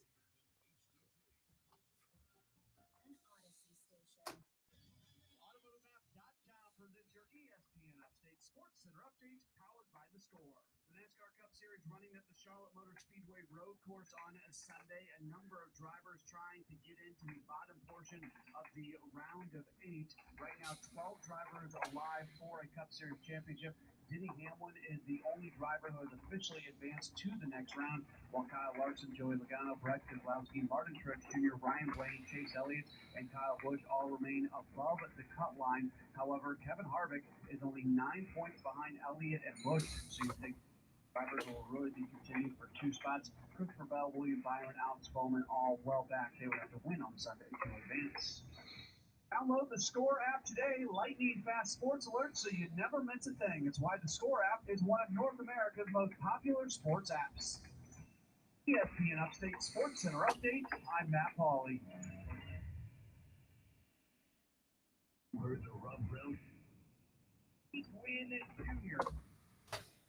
Obviously, watched and were involved in what baseball went through last year to pull off that season within the heat of the pandemic. Are you at all surprised with the way that the negotiations between Major League Baseball, the owners, and the Players Association went? I'm not surprised. I mean, and I'm not surprised, not from the standpoint of what was in the offer. So now he's saying Kitty Callan kissed me once. They don't know who that is. They need to look it up and find out if that indeed is it. I sent the person who sent it to me a message to ask what it was. Let's see. Oh, it's the song Cap and Peggy danced to at the end of Endgame. Except if I heard the trumpet and not the piano. Blah, blah, blah, blah, blah, blah, blah, blah, blah, blah, blah, blah, blah. Blah, blah, blah, blah, blah, blah. That's a hell of a trumpet impression.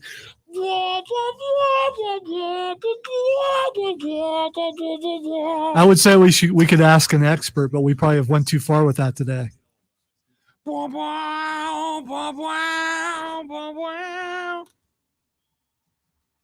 Matt World in the first break.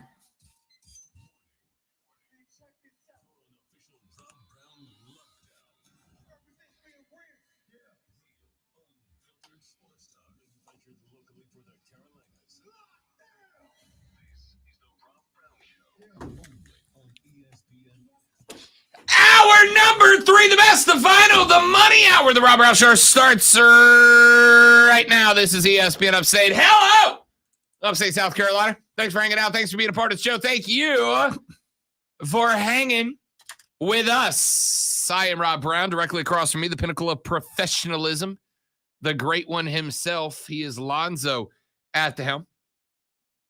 Be a part of the show, 844-477-3776, 844-GSP. ESPN is the number to jump on board. You can also text us on the Ingles Market text line at 71307. I've gotten a lot of suggestions about where to find the best pizzas in the game here in the Upstate.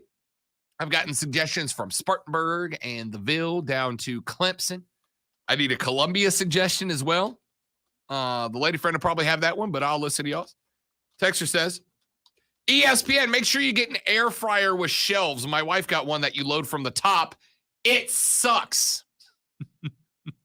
Hope your wife's not listening. I think it depends on what you're cooking in it. I don't like to cook multiple items. Right. So if you have a big enough one, which I have one that's I want to say a foot, but it's probably not a foot in diameter. You can put a lot in the thing. But I get the double layer would be kind of cool though. It came with those things, those wire. So it's like a washing machine. There's top loaders and then there's front loaders of air fryers. Yeah. Why does anybody make one that you can do both? Well, new ovens now, there are new ovens that come with air fryers built into the oven. Really? Yes. Really? If only I wasn't broke. I live in an apartment. My son. We were looking at those, and those are a little more expensive. Air fryers up on the list. Yes. Texas says, when I see Rob's bowling shirt, all I think of is all my exes live in Texas. Texas is the place I'd really love to be. You pick up the rest, Lonzo? You know the rest. No. Because all my exes live in Texas. And I picked South Carolina to beat Tennessee. Nailed it. Oh, I nailed it. That was awesome. nailed I it. would also send curses the way of the texter who got you to sing country on this here program. But I'm alive and well in Tennessee. Just for you, Lonzo. Are you going to sing There's Tear in My Beer next? I got a suspicion I'm never going to sing again because there's an email coming my way right now. Right now, it's happening. Texture says, ESPN totally agree. Venus Pie in Spartanburg, been around a long time, and it tells me a lot. New York style and not $8 a slice. Got to vote for Bertolo's Pizza, one downtown and one on Pelham. Frankie's New York Pizza on the Parkway right at Pelham. That's from Bo. Bo, appreciate it. Miles Pizza Pub, Columbo's, and Clemson. I got them all, man. I got them all written down. Look, right here. There's the list. We're going pizza shopping.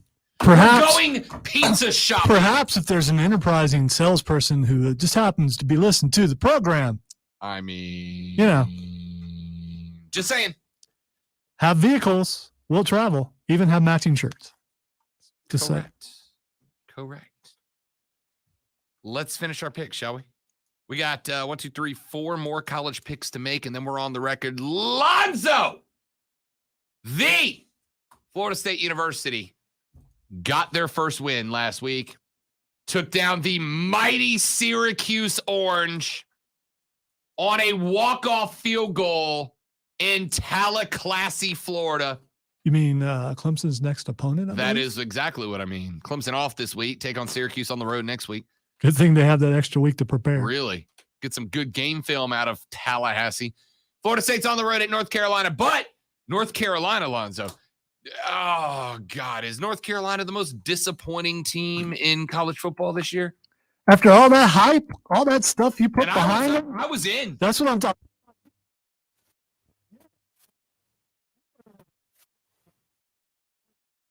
Wait. Is Rob right? He wasn't. I'm sorry. It's okay. Lost. I mean, look, and really, it wouldn't have been that bad. It wouldn't have been that bad if it wasn't for the loss to Georgia Tech, right? By the way, I'd like to point out, loss to Georgia Tech that took Clemson to the wire, right?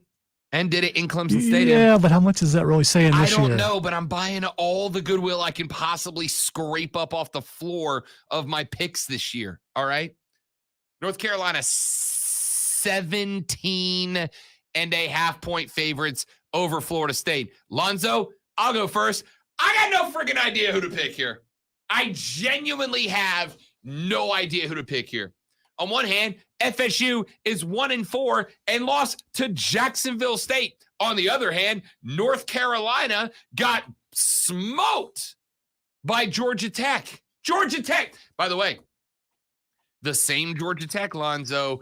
Don't know if you've been paying attention to what they've been doing lately, but the same Georgia Tech team that took on Pittsburgh and gave up 52 points to the Panthers. The Georgia Tech Yellow Jackets are the number one reason that the Pittsburgh Panthers are statistically the number one rushing offense in the ACC right now. It's bonkers. Who you got? FSU, North Carolina. Because honestly, Lonzo, I'm just going to pick the opposite of whoever you pick because I have no idea. Well, in honor of your overhype of North Carolina, I'm going with North Carolina. I'm going to go Florida State. Not because I think that's right, but just because I got to pick a couple of games different from Zoe. I have no idea who to pick in this one, so I'm just going to take FSU for the sake of one of us has got to build a lead here. We can't carry a split tie through this whole season, all right? Penn State's at Iowa. Zoe, Iowa is a 1.5-point favorite in this one, but they're at home. Typically, you get 2.5 to 3.5 points for playing at home. And if that is correct, that means that Penn State, according to Vegas, is a better football team, but only by 1.5. Lonzo, Nittany Lions at Iowa. I don't know why, but I got this sneaky suspicion that Penn State puts themselves in the playoff this year, and I think they have to win this game to do it. Give me James Franklin and his Nittany Lions to get it done on the road over the Hawkeyes and crush the dreams of the highest-rated Hawkeye team of all time. All right, so this is a really hard game to pick for me because the Big Ten is awesome, first of all. Second of all, and you were a witness to this, I witnessed the passion of one of the biggest Iowa fans that I know, and was calling a couple hosts from a certain radio station on the carpet to ask them why said team was not more hyped than what they deserve. So I'm going with Iowa. And it hasn't, unlike other people asking for brownie points, I don't know what that would get me. So I don't care about that. But you know what? Happy bosses are happy workplaces. So I'm going with Iowa. I've tried for years to pay my power bill with brownie points. Never worked. Alabama is on the road taking on Texas A&M. The Aggies led by Jimbo Fisher. And by the way, the Aggie fans are getting furious with Jimbo Fisher because they bought him out of Tallahassee. They brought him there. They gave him swimming pools filled with cash money. Hey, Zoe, how's the Jimbo Fisher era been going in Texas A&M? Any clue? No. Not great. Not great. They are 17 at home, 17.5-point underdogs against Nick Saban's Crimson Tide. 17.5. The Tide got to win by 18 or better on the road. Zoe, Bama, A&M, who you got? Bama. Yeah, I shouldn't even put this one on here. I was wondering if maybe I could bait you into them. I could not. And finally, you know where we got to end it all. Only one of the two major college teams in the hood playing this week, and the South Carolina's on the road at Tennessee. Tennessee, 10.5-point favorites. So 10.5 at home. Neyland is going to be loud this Saturday. This will be the most hostile environment that the Gamecocks have played in so far this year. Coming off a win against Troy, do they carry momentum through Tennessee? They only got to be within 10.5, though. Gamecocks, 10.5-point dogs on the road. Who you got? I'm going to go with my heart here and go with the Gamecocks. I want to. I can't. Here's why. Tennessee is a more disciplined football team than South Carolina is right now. I think South Carolina might be a better team, but Tennessee is more disciplined right now. And this game is going to come down to discipline. South Carolina has been an undisciplined football team so far this season. They have played undisciplined football. They have missed blocks. They have made mistakes. How much better does that game look last week if that young man carries the ball across the line? Now, I'm not mad at him. His name Jaylen Brown. I'm not mad at him because it's something that you get caught up in the emotion. That, Oakland could be in there before. Well, a lot of kids haven't. It's a game. It's supposed to have fun. He got carried away. Is that a mental mistake? Hell yeah. Is it the worst one I've ever seen? Not really. But it is indicative of what I've seen out of this game, out of this program so far, which is Shane Beamer has these kids excited, ready to play, ready to rock and roll, ready to kick. And what do? They go out there and they get carried away in the moment and they lose it. All right? There is, as far as I can tell, Zoe, and this isn't meant to be an insult, it's just meant to be what I see. It's not just that the team lacks mental toughness, Lonzo, not just that they lack discipline. It's that when I'm watching the game, I don't see any response to the coaching staff from it.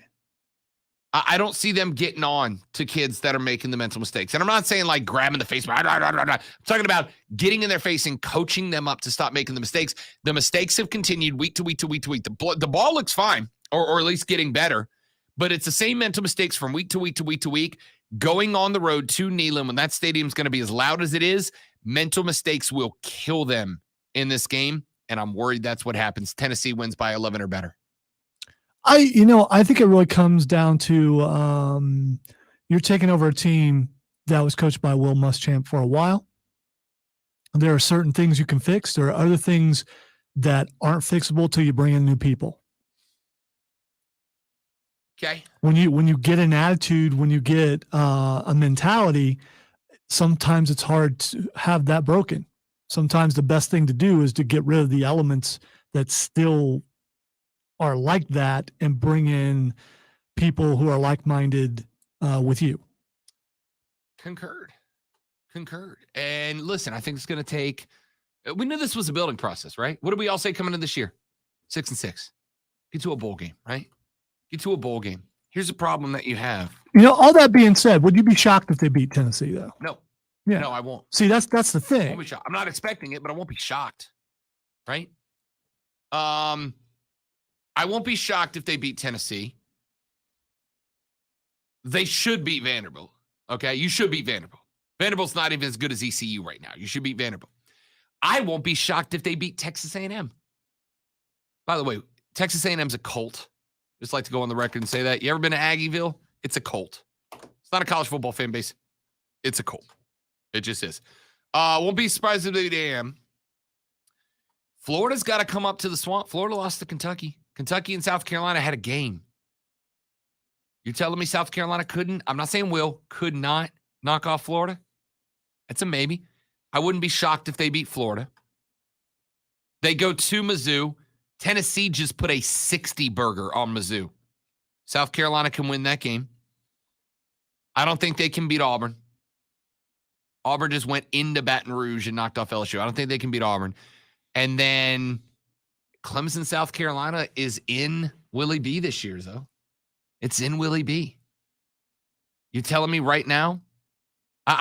Right now, I got Clemson as a 8.5-point favorite in this game. That's my line. I'm not saying it's Vegas' line. I'm saying my line today, Clemson 8.5-point favorite. But Clemson's not getting better week by week. Will we say, Zoe, would you say South Carolina's getting better week by week? I think it's up and down. Mm-hmm.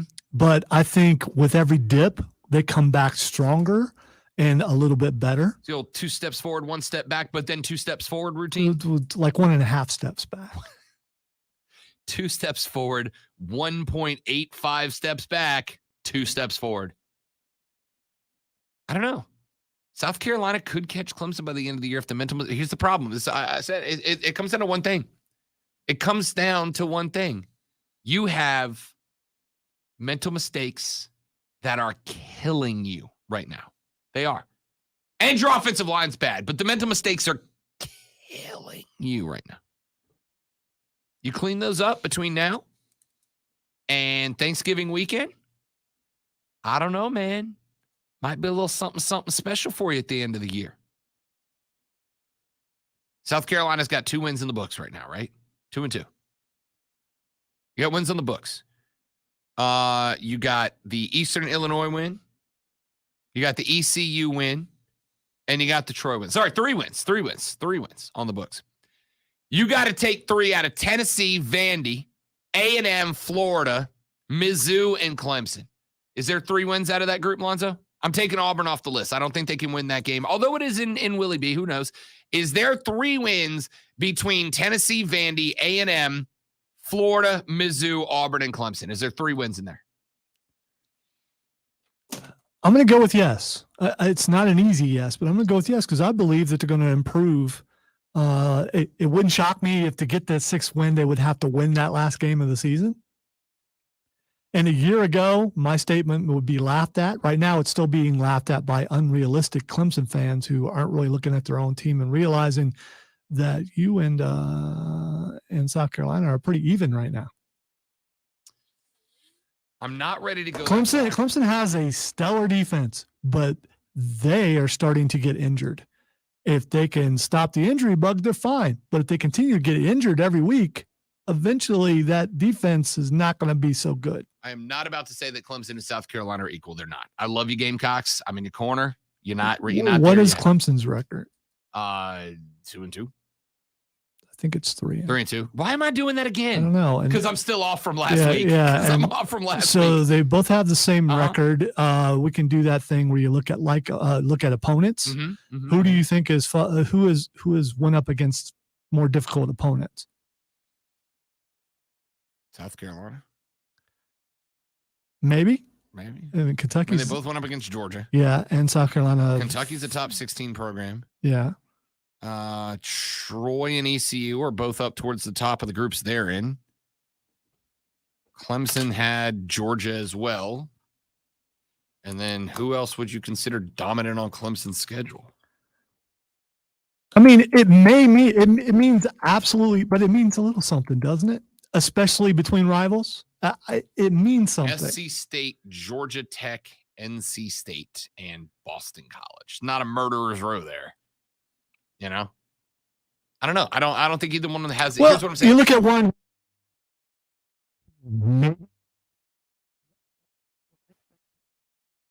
championship picture again.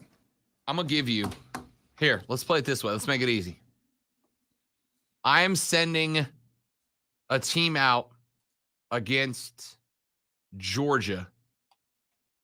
One possession on offense, one possession on defense. Lonzo, if you get to send out one offense, South Carolina or Clemson, and to keep your job, that offense has to score against Georgia. You sending Clemson's offense or South Carolina's? I'm sending South Carolina's because they did. No. They did. They scored a touchdown against Georgia. You know what Clemson didn't do?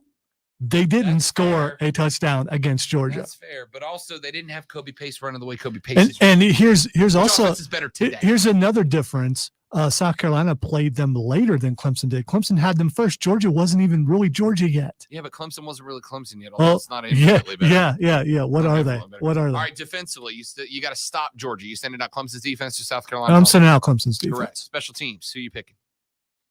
You got Beamer ball in South Carolina. It actually might be I'm going South Carolina there. Slight edge. I still think Clemson's a better football team than South Carolina right now, but not by what we're used to. There is a possibility that one team goes up and one team continues to decline because we are seeing kind of that. You ain't wrong. Hey, kids, guess what's coming up in the next segment? Fight Club. Your home for all things combat sports here in the Upstate. We got AEW news, we got WWE news, and we're going to talk about boxing. Yes. Because we got a real fight. Got a real fight this weekend. And something interesting happened about that fight. The press conference was yesterday on ESPN2. Uncensored. It was weird. Back after this with Fight Club on the Rob Brown Show on ESPN Upstate. Not world.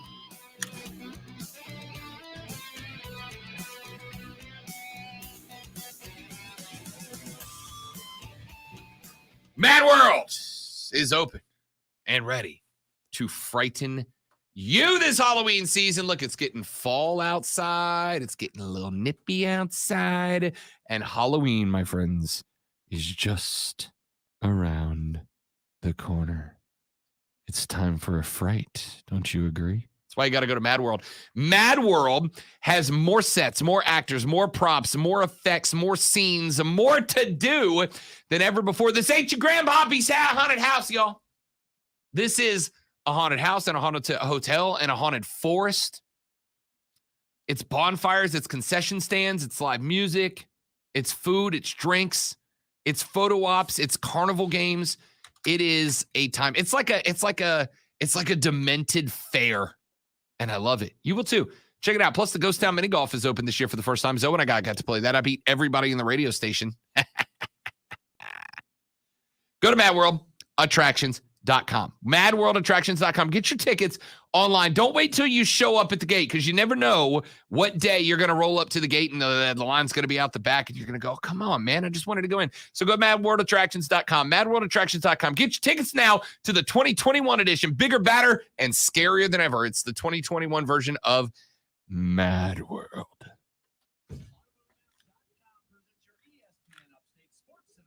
What's that noise? Do you have him in queue? Is that what that is? Oh. That was Mark and Q. Okay. It's like, what the heck is that?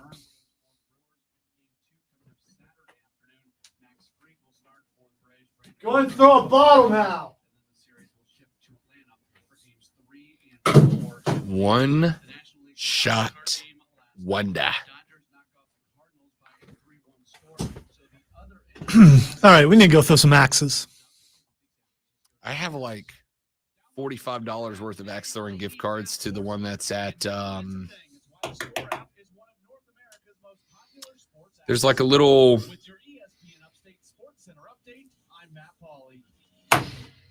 hang on. I have never been. I've talked about doing it. did stuff like that at Renaissance festivals. Hampton Station. Been to Hampton Station? Probably.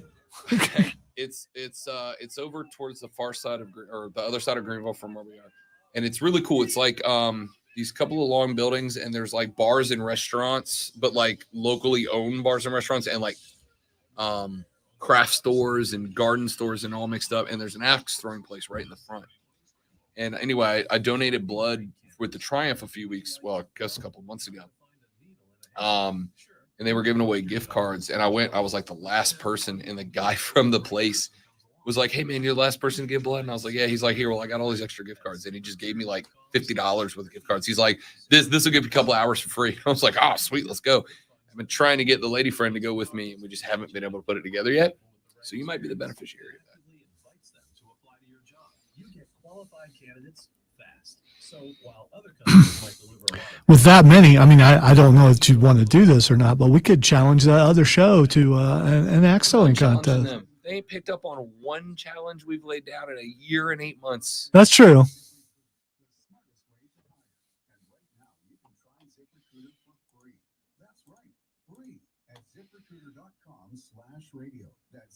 Diesel would go though.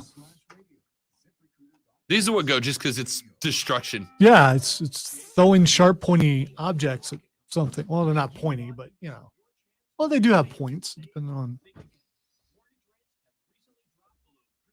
Since you're doing the Carolina show, not sure we're going to get to go to that Renaissance Festival. It is open on Saturdays, but then I'd have to get back in time to. Well, is it open into the evening? Yeah. I think it goes till dark. It opened last week. They actually had a buy one, get one free thing.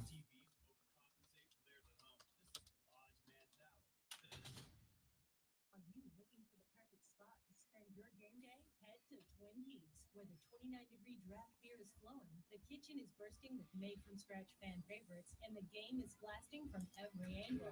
This is how we do football season. You want to know what wagertainment is? It's the picks, the analysis, the information, mixed with the laughter and the entertainment. Smart sports betting content that'll put a smile on your face. The BetQL Network, streaming live each day and helping you bet smarter. If you're a sports fan, you know why you should listen. It's sports betting content without the BS. No hot takes, no nonsense. The BetQL Network, streaming live right now on Odyssey. Sports, bets, and entertainment. Individuals and businesses with tax problems. Listen carefully. Do you feel like you're losing control of your finances? If you owe over $10,000 in back taxes or have unfiled... That's done at 5:30. Well, I could be out of there. And it's in Charlotte? Just outside Yeah, it takes an hour and a half to get there. It's in Huntersville, which is outside of Charlotte. It's like, I believe, north of Charlotte or like northeast.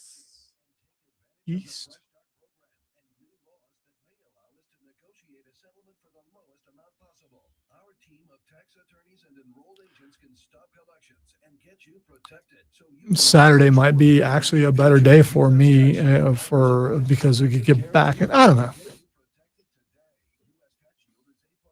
I also like waiting till the end, although there's not as much effort. But they have also perfected everything, and some of the vendors are like, "I don't want to take this stuff back with me." Here's 2 turkey legs for the price of half of one. Yeah.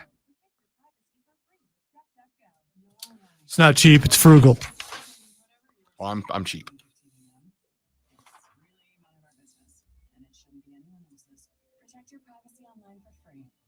Oh, Keegan says they have a white duck taco shop next to the axe throwing place. I don't know what that is, but it sounds good. Pop-up taco shop. Never had it. No. Well, you've had food truck tacos now, so yeah, I'm expanding your horizons. Oh, okay. All right, it is time.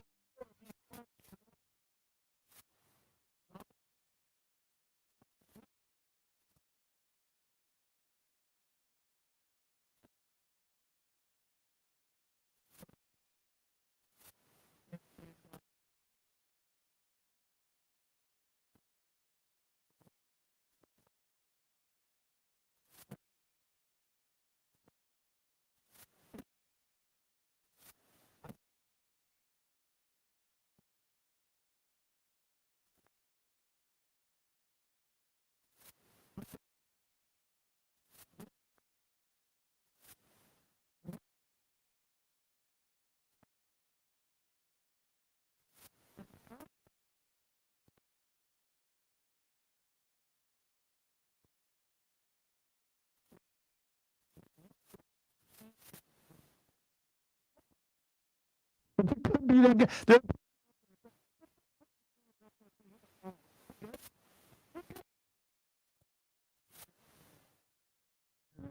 yeah. Everything's fine. Yeah, nothing to see here. So 2 major boxes last night. This is a great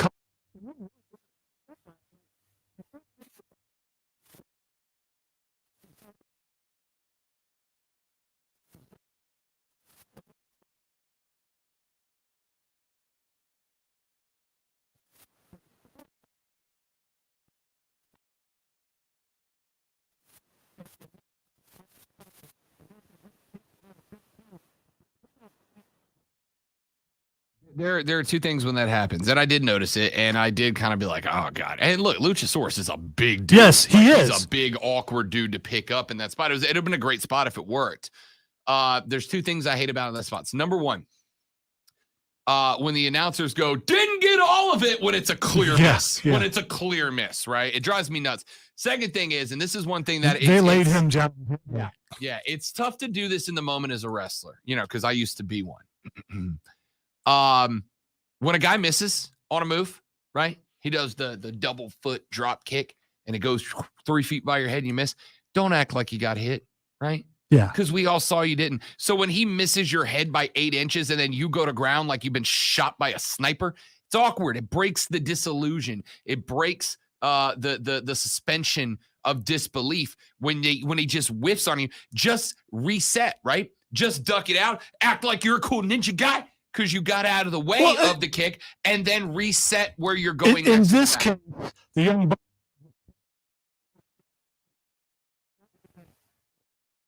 needs to happen in that spot. Omega has gotten down, and I know hindsight, but quarterbacking on Monday is easy to do, right? That's the old saying. What needs to happen there, because they really just kind of set Luchasaurus down on his back, is Omega needs to back away from him, right? Like he knows that move didn't work.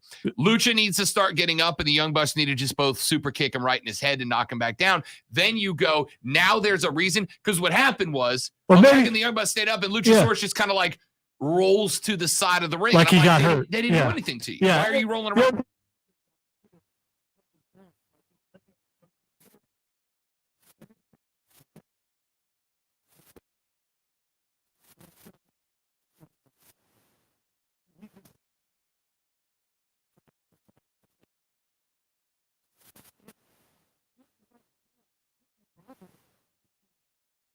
Company has been going up, but this for them.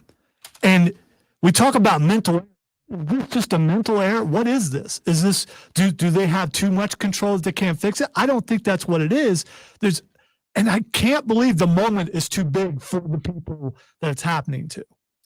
I don't think the moment is, but again, this is one of the. How many segments have you done, Zoe, where you as a multi-decade professional get halfway into a segment and realize you have taken yourself somewhere you had no intention of going, and you're like, crap, how do I get back on pace here? It happens to even the best of us, and we are the best of us right now. That's what my trophy at home says.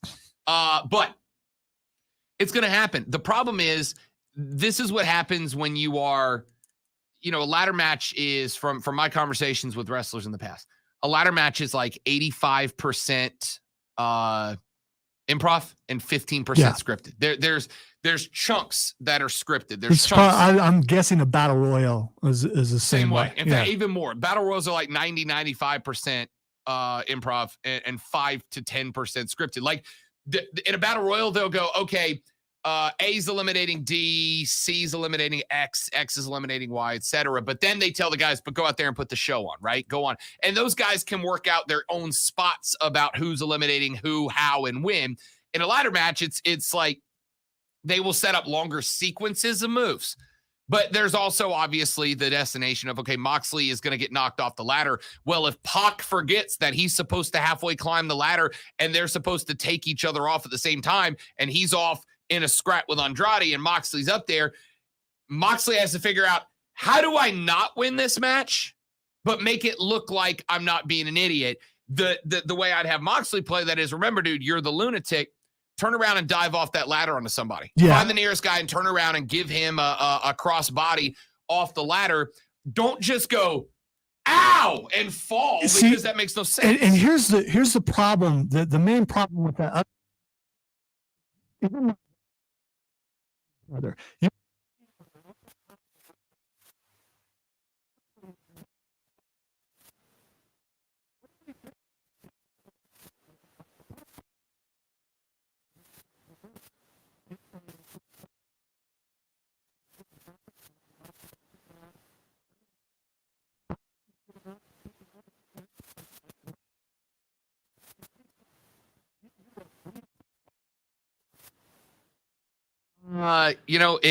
It's again to create that spot. There's usually a reason written in. There's usually a reason the guy comes off the ladder. They are absolutely calling the spot. But one thing you'll see. So there's for those of you that are watching and haven't done it before, there's multiple ways that guys will call out moves to each other. One is they'll do that forehead to forehead thing where they get really close and they look like they're angry, just talking junk to each other. They're calling moves there, right? The second is whenever they're about to Irish whip a guy into the corner, you know how they'll pull him in real close before they circle him around. They're whispering in the air. And the third is when they go into rest holds, especially guys with long hair, right? This is why so many wrestlers used to have long hair. You'll pull them into a rest hold, which is like the side headlock or chokehold or whatever, and you'll drape the hair down. And then the rest holds are to actually have conversations about what's going to happen. All right, man, we're going to do this, and then this. And when I hit that, you go up, frog splash. That's how the matches are called. But when you're in a ladder match and most of it's improv, it's hard to do that with guys all over the place. So you got to take your spots to talk when you can. And on top of the ladder is a good one to do it because you can look like you're throwing punches and blah, blah, blah. But I agree with you. I think that match was 89% really good. But the 11% that wasn't really good just stood out. And I knew Hangman was going to win. So does he came out. Yeah, but still, I mean, and it being, if it was a younger guy in this case and they made a mistake, I would get it. But because it was Moxley, and he just had no idea what to do. That was okay. A couple other things real quick before we take a break. We got 5 more minutes. Yeah, I know. Okay. But we're doing another segment, you said, and that's going to be boxing. So WWE draft happened. I have some questions for you as far as the NXT people who got called up. Okay. Whether you think good idea or bad idea. All right. There was only one call up from NXT on Raw, and that was Austin Theory. You know what that means? It means the way is done. Yeah. Which is sad. And also the fact that Gargano. Do they have anybody do double duty? They're Raw but still show up on NXT? Well, Gargano also just took NXT off of his social media, which people pay attention to that. Yes, did he? He did. So, but he's getting ready to have a baby too, and that may have something to do with that. Yeah, but but it was trending earlier. All right.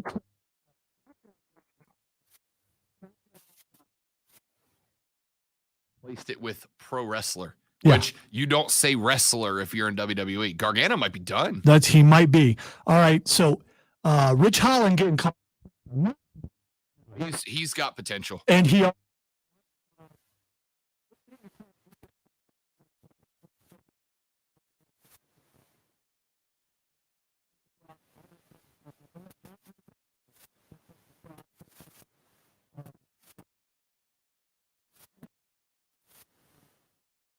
big muscle guys just demolish each other. He makes it look like it's a genuine fight. I'm here for it. I enjoy his mic work too, and I just think where he came from. I think is a pretty cool thing. Zion, I thought it was a surprise. I don't know.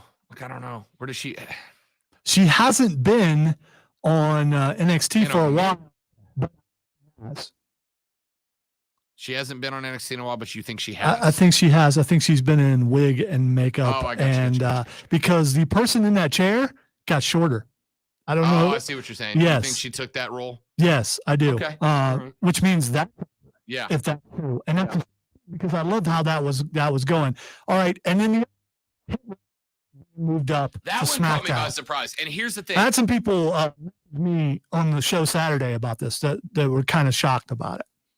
I kind of love that. I think they have damn high entertainment. I just don't think they're ready yet. I don't know. but I think they have they feel like a group that's like an unpolished recruit. And there are some unpolished recruits that you sharpen them up by practice and practice and practice and practice and practice and development. And then there's only one way they get better, which is let them do it. Well, Throw them into the fire, and they feel like that group to me. Like you throw them into the fire, and they're going to respond or die. Other than the bloodline, there aren't really any factions. So if you keep them together, that's going to be, I'm just wondering who they go up against. So I don't know. I don't know. I think half that group's ready. The other half's not. If they can bring the other guys along, good for them. All right. Another thing real quick, Gable Steveson drafted to Raw. Underneath the Alpha Academy moves to Raw. Here's my theory. You put Gable Steveson with the Alpha Academy, and it works. You making him a heel out the gate, though? Yes. You making him a heel out the gate? Absolutely. Really? Absolutely. Really? Maybe a heel that doesn't know he's a heel. He's working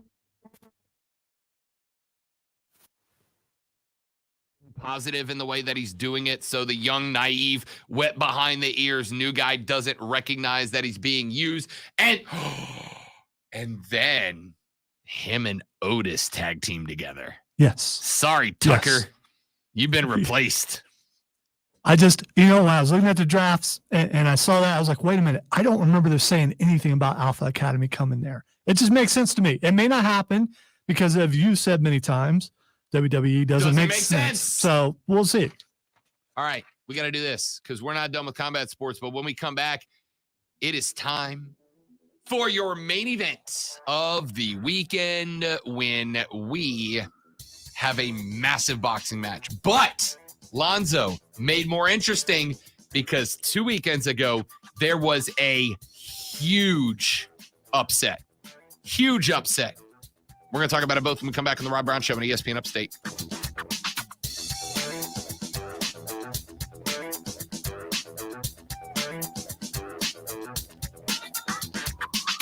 You ever close a tab and forgotten what tab it was, so you don't know what you just closed? Yes.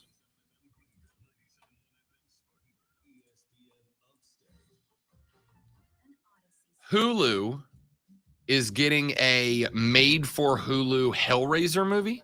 Did you ever watch Hellraiser? Yeah, I didn't realize it was on Hulu, but I've been seeing Hellraiser trending. Apparently, Pinhead is going to be a female in this one. I don't know why that's necessary, but, it's a demon. Who cares? Yeah.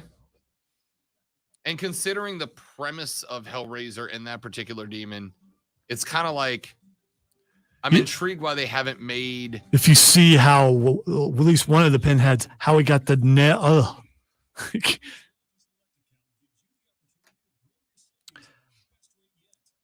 One of the best costumes my cousin did is he made his little brother into Pinhead, and he did face molds, and then he took plastic straws and put it in the latex, and then melted the ends. Ooh, and it looked just like that's legit. So the funny part, he was dressed up as that. I was dressed up as Jason Voorhees, and his brother was dressed up as Leatherface.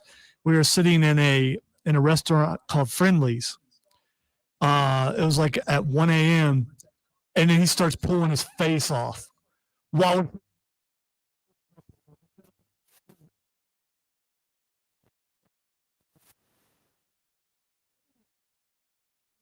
kicked out. Of course, it was around Halloween, so I think they were a little more tolerant. Love it. Especially when we walked in there in full costume. So Pinhead wasn't in the first Hellraiser. Oh, yes. No, his first was Hellraiser 3. I thought he was like the Hellraiser from the beginning. There were a lot of demons, and those first couple was a long time ago.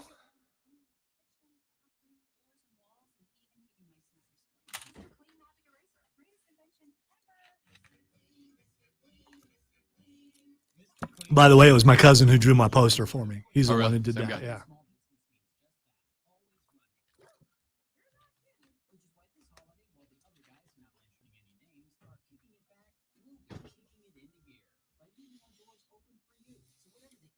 Eventually, I'm gonna have to get this guy back in Ohio who has his own wrestling organization on. I just have never. He's from my neighborhood. You talked to me about him. Yeah, he's been posting a ton of stuff lately.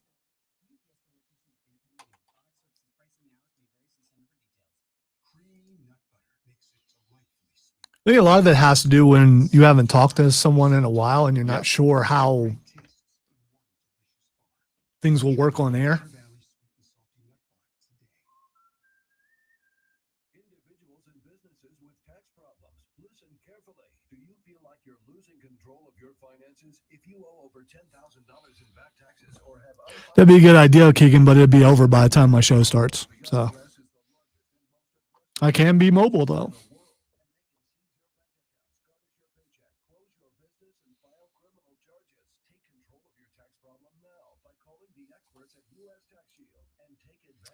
I actually kind of don't hate that idea, to be honest. Yeah, it would be fun. I kind of don't hate that idea. We gotta wait till they get the hacking thing. Yeah. fixed, But I kind of don't hate that idea, Keegan. I don't know how in depth you can go with storyline mode on the new. I haven't bought a WWE game in probably 5 years. I played one a couple years ago because it was on Game Pass. You guys seen the video of Triple H telling a trainee his stuff was hanging out? I have not. Not something I'm gonna go looking for either. Yeah.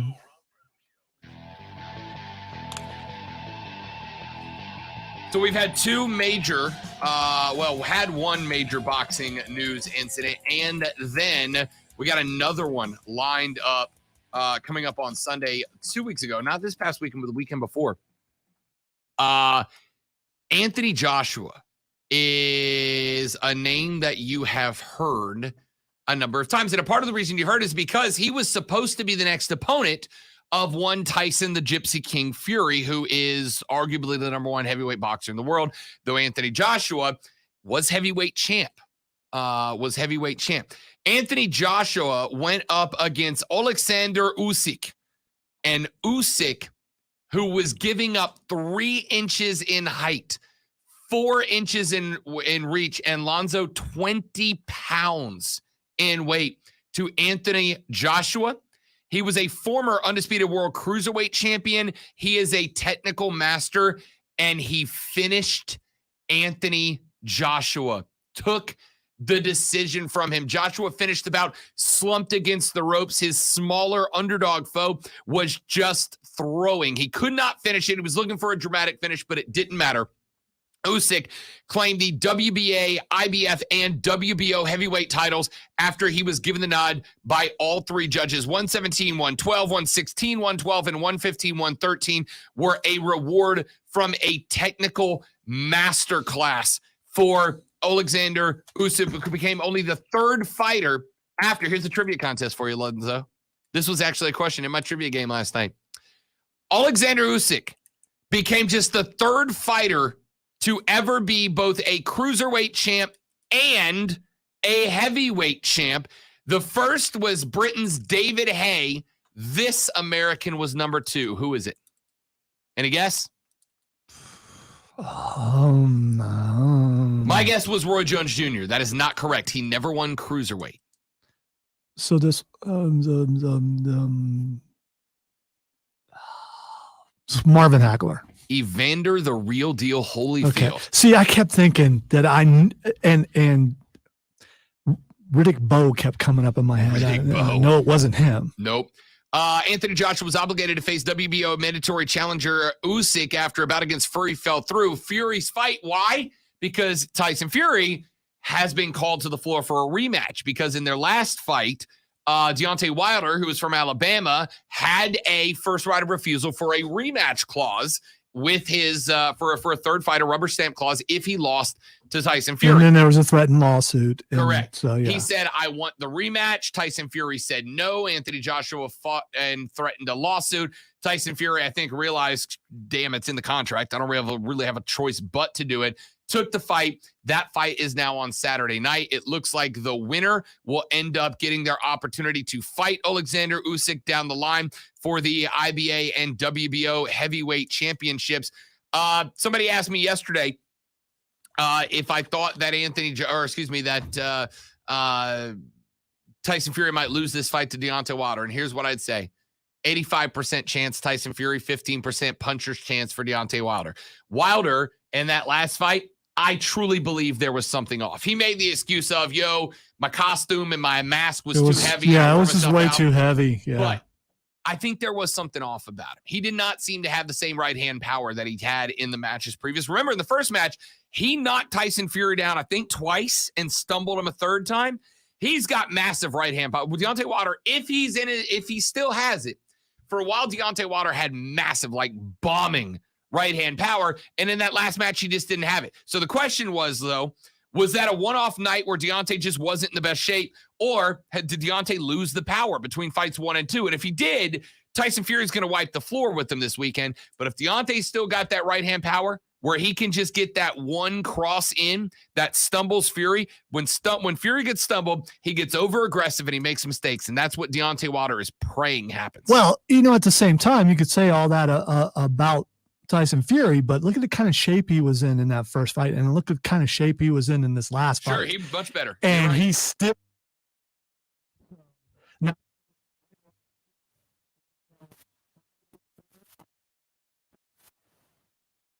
I guess a handful of weeks ago, Tyson Fury had COVID too.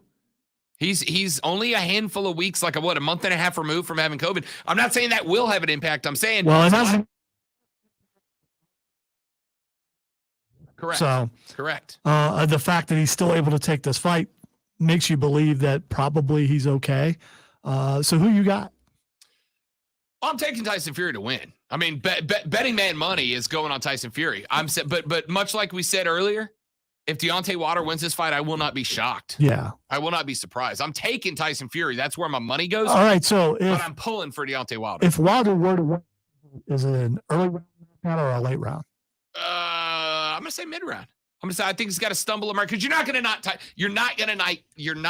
knock Tyson Fury out with one punch. You don't knock him out on a punch. It takes 3-4 punches to get to him, but you got to hit him once or twice early. Get him to get over aggressive, to get to where, because if you watch a lot of Fury fights, he'll go from the arms up. So when he gets on the attack, those hands come down because he's looking for those power shots where he's using his hips and his shoulders and his back to turn into the punch. So he'll drop those hands down to start giving you those turns. If he drops those hands down and Deontay can get a couple of high punches, maybe a good right hook or a right cross, one or two of those stumbles, Tyson Fury, then you win. I think Deontay has to knock out Tyson Fury.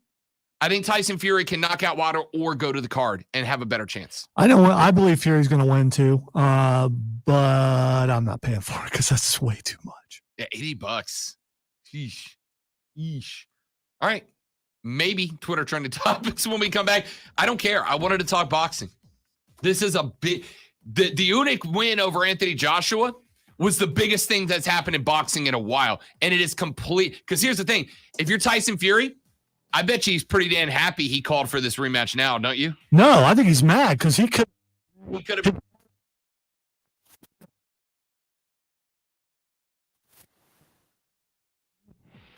Wilder to get a chance at Usyk. That's a good point. All right, maybe Twitter when we come back at the Rob Brown Show, ESPN Upstate.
10-4. Have you tried learning a new language that never seems to stick? That's because there's more to language than learning vocabulary. Babbel is different. Babbel's multiple ways to learn helps you explore every aspect of a new language, anytime, right from your phone or computer. Practice real-life conversations in the Babbel app. ¿Cómo te llamas? ¿Cómo te llamas? Hey, you've got a normal day today. I am leaving early. I'm going to take a nap before bowling. Whatever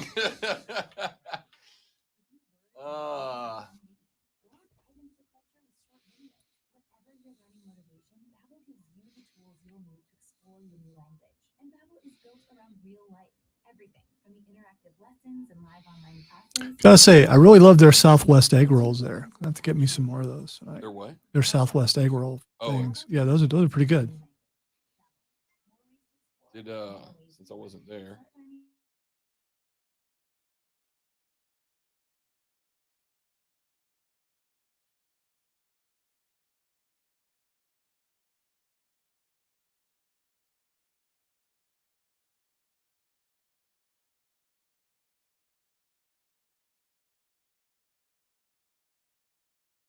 Much like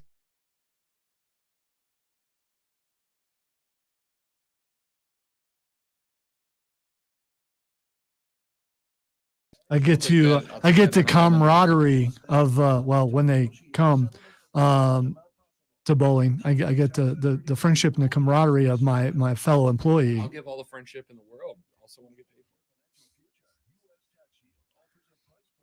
for it. Could have said no.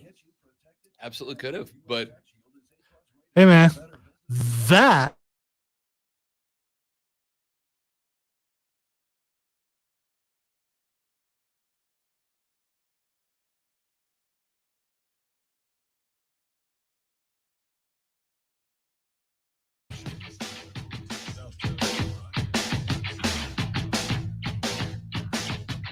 we have time to do nothing but say goodbye. Goodbye! Coming up next, Diesel's back in the building, son. So I'll be sitting down with Mark Ryan for Offsides. That starts in like 2.5 minutes. tearful reunion, of course. ClassicRock1011.com. Sign up for Stoneman Bad Bowlers League. Come on out to Spare Time Entertainment and bowl with us tonight for Lonzo. I'm Rob. This is the Rob Brown Show. Award-winning. On ESPN Upstate. Later, brother.